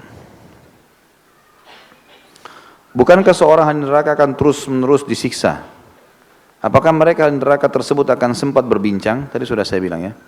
Jadi di waktu tertentu saja, di saat Allah memang ingin menyampaikan sesuatu di situ. Saya pernah membaca salah satu ciri Rasulullah SAW adalah di bahu kanannya. Apakah ada apa dengan bahu kanan beliau SAW? Semoga kelak Allah meridhai kami bertemu dengan Rasulullah dan mendapatkan syafaat beliau. Amin insyaAllah. Itu tanda kenabian di pundak kanan. Semua nabi punya itu. Ada daging menonjol dan dipenuhi dengan bulan. Sudah kita jelaskan ini kan? Di bahasan kita dulu waktu saat kita membahas bab tentang Nabi SAW. Teman-teman bisa kembali ke YouTube mengikuti itu. Masya Allah. Cerewet betul, banyak bertanya. Alhamdulillah istri saya sedang hamil. Insya Allah Allah mudahkan ya. Yang saya ingin tanyakan, apakah benar ketika sedang hamil tersebut saya dan istri tidak boleh membunuh binatang? Walaupun binatang tersebut mengganggu, berbahaya atau menjijikkan seperti tikus, lipan, kecoak dan seterusnya. Baik itu tidak disengaja. Terima kasih. Apa hubungannya nih Marwan? Hah? Apa hubungannya sama neraka ini? Bunuh kecoak. Baiklah. Hah? Takut masuk neraka? Enggak ada takut masuk neraka di sini. Bela diri. Jadi nggak ada masalah. Kalau emang itu harus membunuh, ya, apalagi binatang-binatang yang Nabi SAW suruh bunuh. Ya, ada hadis Nabi SAW, 5 binatang, 5 hewan yang harus kalian bunuh dalam keadaan tenang ataupun dalam keadaan lagi guncang, peperangan pun bisa. Kalajengking, ular, ya, anjing buas, ya, burung gagak yang bagian punggung dan bagian dadanya berwarna putih. Kemudian ada raja wali, ya. Kemudian ada tikus, ya. Kemudian cicak ada hadis lain, gitu kan. Ini hewan-hewan yang boleh dibunuh. Jadi masalah dan masuk dalamnya semua hewan yang mengganggu seperti nyamuk misalnya, ya, itu boleh dibunuh kalau dia sampai mengganggu. Tapi kalau misalnya masih bisa diusir kayak tadi misalnya lipan atau kecoa, diusir saja, lari kan dia takut sama antum itu ya. Nah iya, ada orang takut sama kecoa, saya kaget itu. Saya gitu waktu awal nikah istri saya takut sama kecoa gitu. Terus saya tanya dia, lebih besar mana kau atau kecoa? Saya. Terus saya coba dekatin lari tuh kecoa gitu. Yang lebih lucu lagi kalau ada laki-laki yang takut kecoa. Ya, la ilaha illallah. Belum hadapin musuh baru kecoa. Dalam rangka menuntut penista agama kita akan kembali digelar demo besar-besaran setelah Jumatan minggu ini. Apakah sebaiknya kita ikut? Ada informasi kalau ulama salaf dari Saudi telah mengiklankan kita untuk ikut mendemokan penista agama. Teman-teman sekalian ini saya Allah alam, saya lebih baik jangan ditanyakan pertanyaan seperti ini ya. Karena pertanyaan seperti ini nanti riskan sekali. Ya. Kalau kita bicara masalah hukum demo secara umum tidak dibolehkan. Demo secara umum tidak dibolehkan ini. Karena memang demo banyak hasilnya pasti kerusakan gitu kan. Umumnya ya. Efek-efeknya dan tidak pernah kita sembuhkan dalam kisah salaful ummah dulu, sahabat tabi'in banyak masalah tapi apakah mereka pernah mendemo-demo ribut? Tidak pernah ada bahasan masalah itu ya. Tapi karena sekarang ini permasalahannya adalah bukan demo bawa bendera partai, organisasi, memang karena murni penistaan agama gitu kan. Maka itu beda, kita nggak bisa hukumin ini, gitu. Nggak bisa ditarik ke masalah hukum demo yang dilarang itu. Saya juga tidak bisa mengatakan ini silakan lakukan atau ini juga dilarang, gitu kan? Ini lebih baik kembali kepada individu masing-masing. Allahu alam. Saya tidak berani mengatakan apa-apa di sini. Dan saran saya pribadi, saya minta kepada seluruh umat Islam, ya, seluruh umat Islam di rumah atau yang di jalan, yang kerja, doain supaya Ahok itu diturunkan sama Allah. Mestinya. Kita lupa teman-teman, kita sebenarnya tidak perlu di jalan loh ya. Antum di rumah berdoa bisa jadi, semestinya. Kalau kita semua berdoa ini luar biasa gitu kan. Doakan supaya Allah ganti. Bisa, ya Allah kami gak mau dengan pemimpin ini ya Allah, gantikan. Allah gantikan dengan caranya nanti. Supaya bisa. Yang kedua, semua muslim yang punya kedudukan harus bertakwa sama Allah nih. Ya, jajaran pemerintahan, apa saja, menteri, aparat keamanan, semua harus bertakwa sama Allah ini. Takut kepada Allah, dan ayat-ayat banyak sekali berbicara tentang masalah tidak boleh mendukung orang kafir, ya, yang berkuasa di wilayah Islam, yang menghina Islam. Sudah tahu kan kenapa bahasanya Ahok itu berbahaya? Dia bilang jangan mau dibohongi dengan Al-Maidah 51. Maknanya ada 3 ini. Dia bilang jangan mau dibohongi oleh Allah pemilik Al-Maidah itu. Itu maknanya. Kenapa umat Islam marah gara-gara itu kan? Jangan mau dibohongi dengan Al-Maidah 51, maksudnya jangan mau dibohongi dengan perkataan itu. Yang milik Al-Maidah siapa? Berarti dia bilang Allah itu bohong. Itu maknanya bobotnya berat sekali itu. Kalau ada muslim yang ucapkan ini sudah melayang lehernya ini. Udah dikisos ini. Kalau ada muslim yang bilang Al-Maidah itu 51 enggak benar, jangan mau dibohongin, itu dalam Islam ditangkap, dipenggal. Mestinya, gitu kan? Yang kedua maknanya juga jangan mau dibohongi dengan Al-Maidah. Al-Maidah bagian dari Al-Quran, dan ini kitab yang suci, tiap hari kita baca, kita muliakan, kita tetapkan hukumnya. Berarti Al-Quran juga bohong, pemiliknya bohong, Qurannya bohong. Dan yang ketiga, orang-orang yang menyampaikan pada kalian tentang makna Al-Maidah 51, jangan pilih pimpin orang kafir, itu bohong semua. Berarti ulama semua bohong nih. Bagaimana mau dianggap tidak berat itu perkataannya? Berat sekali itu, luar biasa. Dan dalam Islam, kalau ketangkap, kepergok seseorang berbuat salah, kepergok ya, seperti misalnya orang berzina kepergok, lagi berzina di hotel ditangkap, pencuri kepergok, ya, atau orang lagi bakar menyan, nyihir kepergok. Hukumnya dalam Islam teman-teman, kalau lagi diproses ditangkap, lagi diproses di penjara, lalu dia taubat, tetap dihukum. Dia sudah taubat, sudah minta maaf, tetap dihukum. Pencuri lagi diproses di penjara, tapi ternyata dia bertaubat sama Allah, dia ibadah, dia nangis sama Allah. Diberhentikan potong tangannya? Enggak. Tetap harus dipotong tangannya. Orang ini kepergok dengan kamera bicara, ya kan? Dan ini Allahu alam. Yang saya lihat sebenarnya saya mau mengajak umat memikirkan hal yang lebih besar teman-teman sekalian. Allah ingin tanda kutip ya di sini bagaimana menyentil kita. Ini loh kitab ini. Ini Al-Quran saya sudah turun. Tadi ayat kita baca itu seperti baru turun malam ini, subhanallah, gitu kan? Ini loh. Bahasanya jelas sekali. Padahal ayat ini sudah lama di Al-Maidah. Sudah rapi, tiap hari kita lihat di Al-Quran kita sebenarnya. Tapi kita tidak kita beda kejadian ini kita jadi tahu. Dan yang kedua teman-teman, ada hal yang besar. Saya Allahu alam, secara pribadi saya mengatakan ini kayaknya ada hal yang besar mungkin yang mau terjadi di antara kita. Kita nggak ngerti umat Islam. Allah punya cara. Allah yang buat Ahok tuh bicara begitu. Sehingga kita bisa jadi tahu gitu. Ini seperti kasus Sumayyah radhiyallahu anha. Sumayyah radhiyallahu anha waktu disiksa oleh Abu Jahal, dan dia orang pertama mati syahid dalam Islam. Waktu lagi disiksa, berdarah-darah, Abu Jahal bilang apa? Kau enggak takut Sumayyah? Mana Tuhanmu Allah yang kau bilang itu, yang bela kamu? Kata Sumayyah, Allah yang buat kau begini, supaya saya tambah kuat iman saya. Jadi orang-orang beriman faham, gitu kan? Kadang-kadang Allah datangkan kasus, akhirnya umat Islam jadi bersatu sekarang. Gitu. Perpecahan jadi berkurang, umat Islam jadi kembali membela sama-sama. Itu kan satu hal yang luar biasa. Sulit menyatukan 200 juta orang di Indonesia. Tapi Al-Maidah 51 bisa menyatukan. Dari mulutnya si Ahok. Itu luar biasa itu. Gitu kan? Jangan terima kasih sama dia. Tidak perlu terima kasih sama dia. Untung saya tidak punya kekuasaan. Saya sudah kisos itu. Kalau saya pemerintah habis selesai urusannya. Gitu. Saking memang kita nggak boleh dalam Islam gitu kan. Ada pihak pemerintah yang mengurusnya gitu. Jadi seperti itulah Allah alam ya. Mudah-mudahan Allah SWT berikan yang terbaik bagi umat Islam. Yang jelas teman-teman kita harus tahu kekuatan Allah di atas kekuatan segala-galanya.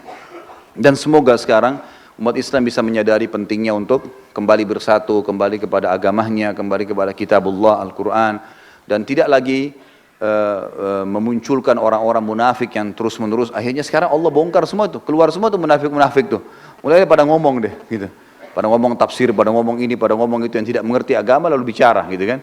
Sampai kata Nabi SAW, yang paling saya khawatirkan dari kalian adalah seorang alim ya, zallatu alimin, maksudnya orang alim yang tergelincir.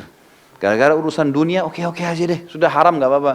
Dan ya, munafik yang lisannya pintar membolak-balikan ayat Al-Quran. Ini sabda Nabi sudah lama ini. Ada orang munafik begitu, pintar bicara ayat, pintar bicara gini. Dan ini bahaya, membolak-balikan ayat. Tidak ada ilmunya sama sekali. Allah musta'an. Apa ini? Orang gila masuk neraka atau surga? Pas kecil dulu pernah dengar tidak masuk surga. Kalau orang hilang akal, dilihat kalau dia hilang akal sebelum balik, masuk surga. Karena orang sebelum balik gak ada hisapnya kan? Kalau dia sudah balik, yang dia masih belum gila, itu yang dihisap sama Allah. Misal, dia gila dari umur 15 tahun, gitu kan? Dia balik umur 13 tahun, ini contoh saja. Kemudian sampai dia meninggal gila, berarti umur 13 mulai balik sampai 15 ini yang dihisap sama Allah. Karena masih ada umurnya gitu kan. Kalau dia dari kecil sampai dia meninggal, dia gila itu hukumnya kembali kepada Allah SWT. Orang gila tidak dihitung. Kalau dia dalam keluarga muslim, berarti dia masuk surga insya Allah. Karena kata Nabi SAW, diangkat pena hitungan amal dari 3 orang kan.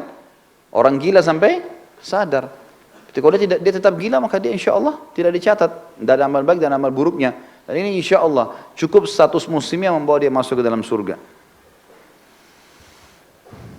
Apakah orang yang memberikan kelebihan pahalanya kepada orang lain hanya yang dikenal saja? Tentu bebas, dia bisa berikan siapa saja yang dia inginkan, gitu kan? Tapi dalam hadis tadi dikatakan mereka akan mendatangi orang-orang yang mereka kenal. Ana lagi dicoba, ada akhwat yang lagi dekat dengan ana. Apa yang harus ana lakukan? Apa hubungannya nih Marwan? Ini tukang sortirnya juga. Dekatnya seperti apa? Kalau dekatnya hal-hal yang halal, karena dalam Islam boleh seorang akhwat mengatakan, saya tertarik dengan anda dan saya mau anda nikahi saya. Santun, sopan. Karena di zaman Nabi SAW ada wanita yang menawarkan diri. Itu bukan salah, hibah namanya. Ya. Yang allati wahabat nafsa lin nabi, dalam ayat dikatakan wanita yang menghibahkan dirinya pada Nabi SAW. Dia mengatakan di depan sahabat semua, ya Rasulullah, saya ingin anda nikahi saya. Terserah anda. Nabi SAW melihat, sampai dalam hadis dikatakan Nabi memperhatikan wanita itu dengan sangat jeli. Lalu Nabi mengatakan, saya tidak ada hajat. Kemudian Nabi mengiklankan di masjid, siapa yang mau nikahi wanita ini, berilah seorang sahabat lalu menikahi wanita tersebut. Dari hadis ini dilihat pelajaran bahwasanya tidak aib, asal tidak ada pelanggaran syar'i ya. Boleh nggak seorang ikhwah mengatakan, saya ingin menikah dengan anda, kepada akhwat, santun ya, bahasa tulisan. Zaman dulu orang pakai kertas, mungkin sekarang orang menggunakan tulisan, sebatas itu ya, maka itu bukan aib dalam Islam. Tapi jangan buka komunikasi khalwat, yang berdua, hanya telepon-teleponan, dengar suara, janjian, ini tidak boleh semuanya. Gitu kan? Haram dalam agama Islam. Jadi ini dilihat dulu, pendekatannya seperti apa. Kalau dia hanya sekedar tertarik saja, maka minta biodatanya, istikharah kepada Allah SWT. Gitu kan, istikharah. Mungkin Allah SWT sudah mengirimkan sinyal untuk anda menikah, gitu kan. Itu yang kita ambil positifnya, Allahu alam. Tapi kalau yang dimaksud ini pendekatannya, karena sekarang juga banyak ya, dikemas-kemas nih, pacaran diganti dengan ta'aruf islami. Gitu. Ini juga perempuannya ini tidak benar nih sebenarnya, tapi dipakai istilah akhwat. Padahal akhwat itu kan dipakai yang sudah belajar ikut pengajian biasanya kan. Nah ini semua perempuan biar juga tidak pakai pakaian di luar sana, akhwat juga, ini salah ini. Nah kalau yang begitu tinggalkan. Saya bicara ini adalah sesuatu yang memang baik. Ikhwat dan akhwat, orang sudah tuh pengajian, sudah menjaga agama, tapi dia tertarik ingin menikah dengan kita. Selama dia cuma nawarkan biasa itu tidak ada masalah. Tapi ini tidak masuk orang-orang perempuan yang terbuka auratnya di luar sana, tidak beriman sama Allah, tuh ahli maksiat, tidak masuk di sini. Kalau hewan yang kita kurung di kandang memelihara, apa ini? Terpelihara mungkin maksudnya dengan baik ya. Ketika hewan itu mati, apakah saya berdosa? Tentu saya teman-teman sekalian memelihara hewan harus kembali kepada dalil syar'i. Karena ini perilaku dalil syar'i. Yang dibolehkan dalam Islam adalah memelihara hewan ternak. Hewan ternak, ya kan? Memang itu dianjurkan. Kata Nabi SAW, sebaik-baik harta seorang muslim adalah kambing misalnya. Maka ternaklah hewan-hewan itu kalau mau kan. Kambing, sapi, unta, ayam, yang dimakan, memang diternak, ditransaksikan itu nggak masalah. Tapi kalau teman-teman sekalian pelihara hewan yang memang tidak perlu, seperti orang pelihara, burung misalnya. Untuk apa pelihara burung ini? Burung dikasih sayap untuk apa? Untuk terbang. Kasih dia terbang teman-teman sekalian. Nggak usah dipelihara. Daripada pelihara burung dengar suaranya, lebih baik pelihara anak yatim.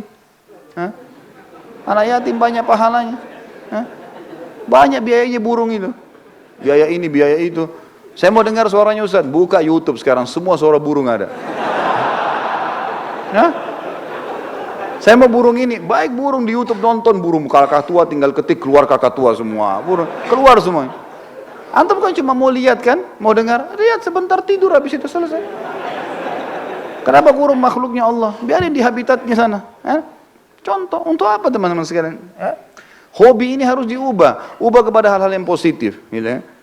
Kalau ada hewan-hewan yang boleh dipelihara, hewan ternak memang itu dibolehkan dalam syariat. Dan sekalian didagangkan, itu saja. Gitu ya. Ini semestinya harus persepsi diubah teman-teman sekalian. Kalau misalnya pun ada hewan, sebagian ulama mengatakan kalau hewan itu misal dipelihara pun dan diberikan makan, diberikan segala, kalau memang hewan itu tidak disiksa dan itu bukan hewan yang dilarang untuk dipelihara, seperti anjing kan tidak boleh, babi nggak boleh, yang bertaring seperti misalnya ular segala nggak boleh. Yang satu-satunya yang bertaring yang dibolehkan cuma kucing. Ya. Karena itu juga dari peliharaku Abu Hurairah. Abu Hurairah namanya Abdurrahman ibn Sakhar. Diberikan julukan Abu Hurairah, Hurairah dari Hir artinya kucing, karena beliau banyak pelihara kucing. Nabi SAW tidak larang, karena kucing dianggap hewan yang hidup bersama manusia, ya kan itu. Tapi ini pun satu sahabat, yang lain banyak tidak pelihara, gitu kan. Dan Nabi SAW cuma diamkan, ini masuk dalam takririyah maksudnya, Nabi SAW membiarkannya. Tapi yang lain tidak melakukannya. Seperti saya sarankan teman-teman, saya dengar ada orang pelihara kucing sampai 1 bulan 3 juta biayanya. Makannya lah, dokternya lah, segala. Ya Allah, kalau anak yatim ini berapa banyak pahalanya? Lah iya, anak yatim itu dielus rambutnya, setiap helai rambutnya 1 pahala loh. Dan kata Nabi SAW, ana wa kafil yatim kahataini fil jannah. Saya dengan sponsor anak yatim seperti ini di surga. 2 jari ini. Untuk apa kucing? Tidak pernah ada sabda Nabi orang yang pelihara kucing seperti ini surga. Enggak. Contoh saja ya, contoh. Jadi ubah persepsi itu teman-teman sekalian. Ustaz, apakah bila dosa-dosa yang besar terhapus hanya dengan 1 kebaikan saja, seperti kisah seorang pelacur yang masuk surga hanya karena 1 keikhlasan pada saat memberi air minum kepada anjing yang haus. Kita perlu garis bawahi teman-teman sekalian, ada hadis-hadis Nabi SAW yang menceritakan tentang umat-umat sebelum kita. Di antaranya ini, ada orang yang memberikan minum anjing, seorang pezina, kemudian akhirnya dia dimasukkan surga. Itu kuasa Allah, rahmat Allah. Tapi sebagian ulama yang saya pernah baca mengatakan ini adalah kisah umat sebelum kita, dan setiap syariat berbeda-beda kan. Seperti di zaman Nabi Musa alaihissalam ada orang kalau mau bertobat bunuh diri, gitu kan. Allah mengatakan dalam Al-Quran surah Al-Baqarah, faqtulu anfusakum. Bani Israel di dalam Musa alaihissalam dalam ajaran Taurat, kalau mereka buat dosa besar, zina, riba, mereka kalau mau tobat bunuh diri. Kalau kita nggak ada kan hukum itu. Jadi tidak semuanya ditarik sebagai sebuah hukum. Karena kalau ini dipegang sebagai sebuah hukum, nanti orang bilang, tuh berzina aja minum anjing, bisa dimaafkan sama Allah. Baik, kita berzina saja, kemudian pulang malam-malam, lagi mabuk, lagi zina segala, cari anjing, bidikan air. Nah, kan bisa orang salah gunakan begitu kan? Bisa nggak? Bisa.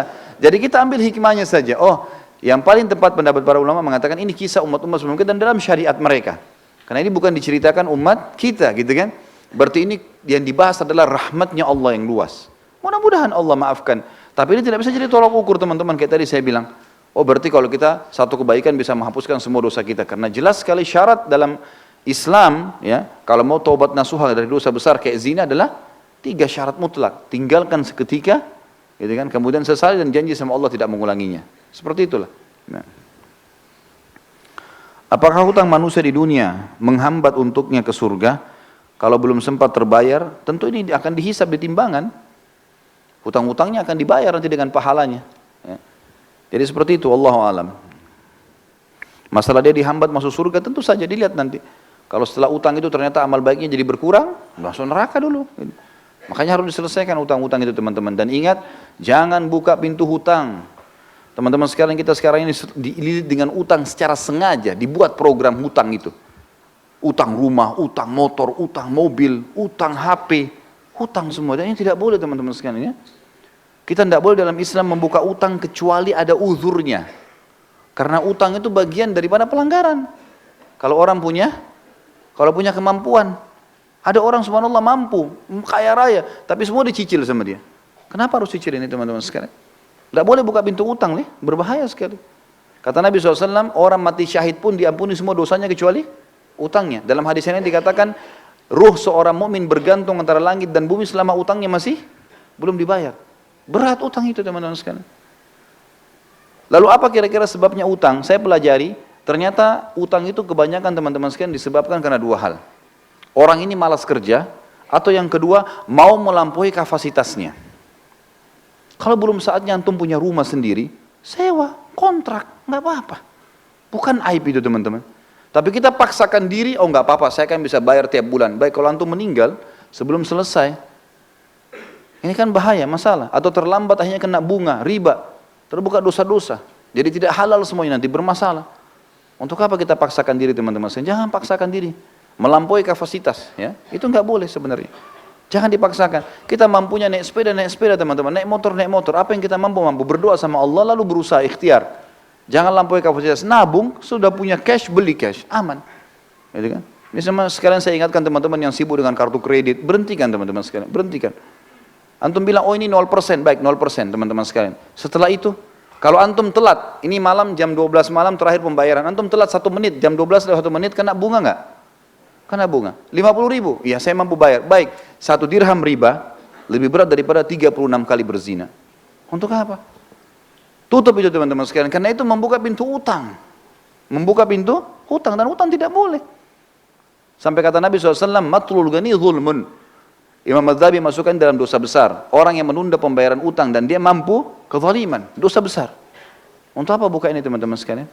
Sabar, cari uang cash beli, gitu kan? Ini penting. Kita cuma boleh buka pintu utang kalau darurat sekali. Emang darurat sekali. Ulama berikan contoh-contoh. Seperti misalnya tidak bisa makan kecuali harus utang. Gitu kan? Atau misalnya dia mau berbuat satu ibadah amal soleh, dia tahu dia bisa bayar lalu dia utang. Seperti orang mau akikah anaknya, atau orang mau idul adha, mau kurban. Dia tahu akhir bulan dia akan terima gaji. Sekarang tanggal 12 atau tanggal 13 lebaran idul adha. Baik, saya pinjam dulu uang teman saya tahu bisa bayar. Itu nggak ada masalah. Tapi kalau orang tidak jelas, sampai kata Nabi SAW, siapa yang sengaja utang, ini bab-bab utang semua, siapa yang sengaja utang dan dia niat tidak mau membayar dari awal, Allah persulit dia membayarnya. Dan siapa yang utang dari awal, dia niat mau membayarnya, Allah mudahkan dia membayarnya. Ya. Termasuk teman-teman, akhwat kita di bawah, saya sarankan berhenti arisan. Loh ya betul. Arisan itu membuka pintu hutang. Ya. Sekarang begini rasionalnya. Kita 20 orang teman-teman ngumpul, ayo kita buat arisan yuk. 1 orang 5 juta misalnya, atau 1 orang 1 juta. 20 orang dapat 20 juta kan? Baik. Nama saya keluar pertama, bulan pertama, saya dapat 20 juta. Ini banyak orang gembira, oh 20 juta, dihabisin beli ini, beli itu. Apalagi akhwat kita, Masya Allah daftarnya sudah lengkap. Beli ini, beli itu, beli ini, beli itu. Sadar nggak dia? Kalau dia sedang punya utang 19 juta. Hah? Sedang punya utang nggak? Baik, kalau dia mati bulan depan, siapa yang bayar? Gak bisa. Ini membuka pintu utang loh.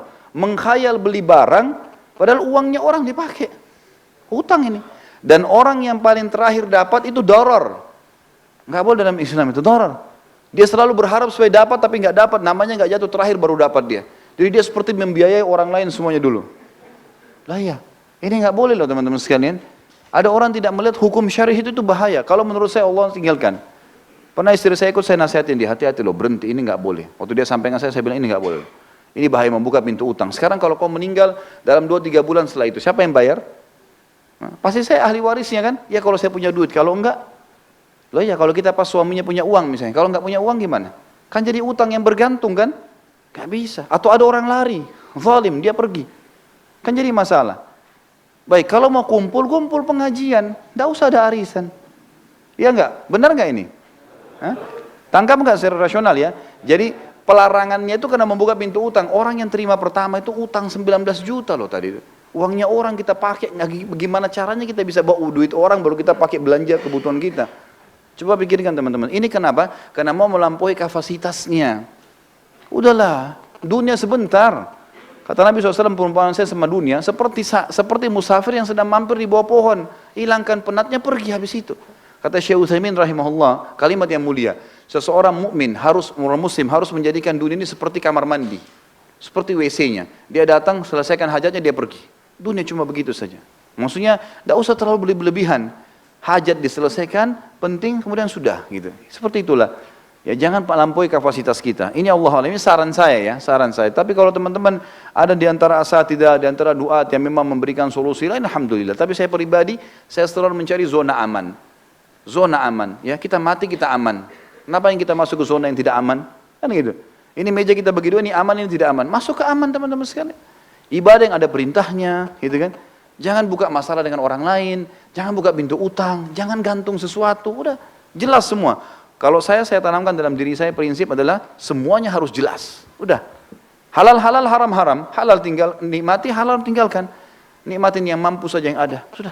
Saya pulang ke rumah kadang-kadang istri saya tanya ada makanan, nggak ada. Mau beli makanan di sebelah, beli aja makanan, tidak apa-apa. Sini bawa, toh makan. Untuk apa saya ribut dengan masalah makanan? Tinggal beli makanan di sebelah, makan. Bismillah, alhamdulillah, yang penting lapar sudah hilang, habis. Dunia begitu kok. Masuk lihat pakaian saya mana yang ini, oh belum dicuci, baiklah. Yang ada saja saya pakai, clear, selesai. Jelas kok, aman saja gitu kan. Gak ada sesuatu yang harus kita ributkan. Jadi ini poin yang mesti dipikirkan juga teman-teman sekalian. Anda minta solusi dan nasihat. Di saat kajian Anda merasa sangat dalam keimanan, tapi di saat berkumpul dengan keluarga tidak kajian, terkadang khilaf. Anda khawatir termasuk orang munafik.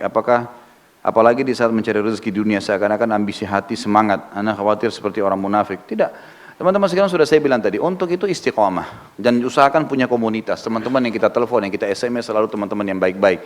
Kalau masalah mencari rezeki yang lebih itu boleh, bukan tidak boleh. Dan dalam Islam kita boleh menjadi orang yang kaya raya, orang yang paling kaya kalau perlu, orang yang paling pintar, orang yang paling sempurna bisa. Dalam Islam tidak dilarang. Yang penting dari jalur yang benar, ya. Jadi jalur yang benar.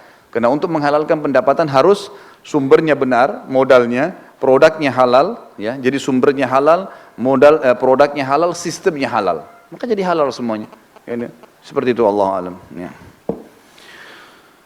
Saya punya teman non-muslim, saat di khitan dia mengucapkan syahadat. Tapi itu hanya formalitas saja yang saya tahu. Saat dia masih menjadi agama Kristen yang taat, yang saya tanyakan apakah dia punya peluang mendapatkan syafaat karena dia pernah mengucapkan syahadat. Allahu alam, yang saya tahu ya, hukum dalam Islam hukum zahir, yang kelihatan di depan mata. Kalau dia syahadat kita hukumi dia sebagai seorang muslim. Kita temukan dia mati ya sudah, dia dalam keadaan Islam, gitu kan? Masalah dia bohong itu urusan dia dengan Allah Subhanahu wa taala. Tapi kalau antum teman dekatnya, antum bisa tanya, waktu syahadat itu memang kenapa? Apa karena disuruh orang saja? Apa memang kamu mau syahadat? Terus tanyakan baik-baik. Malah itu kesempatan, itu peluang untuk diskusi sama dia, gitu kan? Oh enggak, saya cuma ikut-ikut dulu. Kenapa kamu enggak masuk Islam? Apa kendalanya? Dia diceritakan sama dia. Kita coba pecahkan kendalanya. Mudah-mudahan jadi penyebab hidayahnya. Allahu alam. Tapi hukumnya adalah hukum zahir. Hukum zahir. Allahu alam. Baik, sampai sini teman-teman sekalian bahasan kita. Semoga apa yang kita bahas hari ini bermanfaat buat kita, dijadikan sebagai tambahan amal kita pada hari kiamat, dan juga semoga seluruh amal yang pernah kita kerjakan diterima olehnya, dan juga seluruh dosa yang pernah kita kerjakan dimaafkan dengan kemahmurahannya dan diganti menjadi pahala. Kita terus mendoakan saudara kita di Palestina, di Syria, di Yaman, di Irak, di Myanmar, di Aqsa, dimanapun mereka berada sedang tertindas. Semoga Allah ikhlaskan mereka, terima para syuhada mereka, mulakan Islam di tangan mereka dan tangan kita semua, dan semoga Allah partisipasikan kita bersama mereka di pahala, baik dengan doa, dengan harta juga dengan jiwa kita. Dan semoga Allah dengan kemahamurahannya menyatukan kita semua di surga Firdaus tanpa hisab, mana yang satukan kita di majlis ilmu yang mulia ini. Dan kita memohon kepada Allah yang Maha Pemurah dan Maha Pengasih yang sedang melihat kita, dan kita yakin Allah Maha melihat, untuk mengaruniakan kita di Jakarta ini pemimpin yang adil, muslim, yang taat kepada Allah, dan juga mukmin yang menerapkan hukum Al-Quran dan Sunnah, dan juga untuk menjadikan negara ini, presidennya, seluruh menterinya juga orang-orang mukmin, dan semoga negara kita menjadi contoh bagi negara-negara yang lain.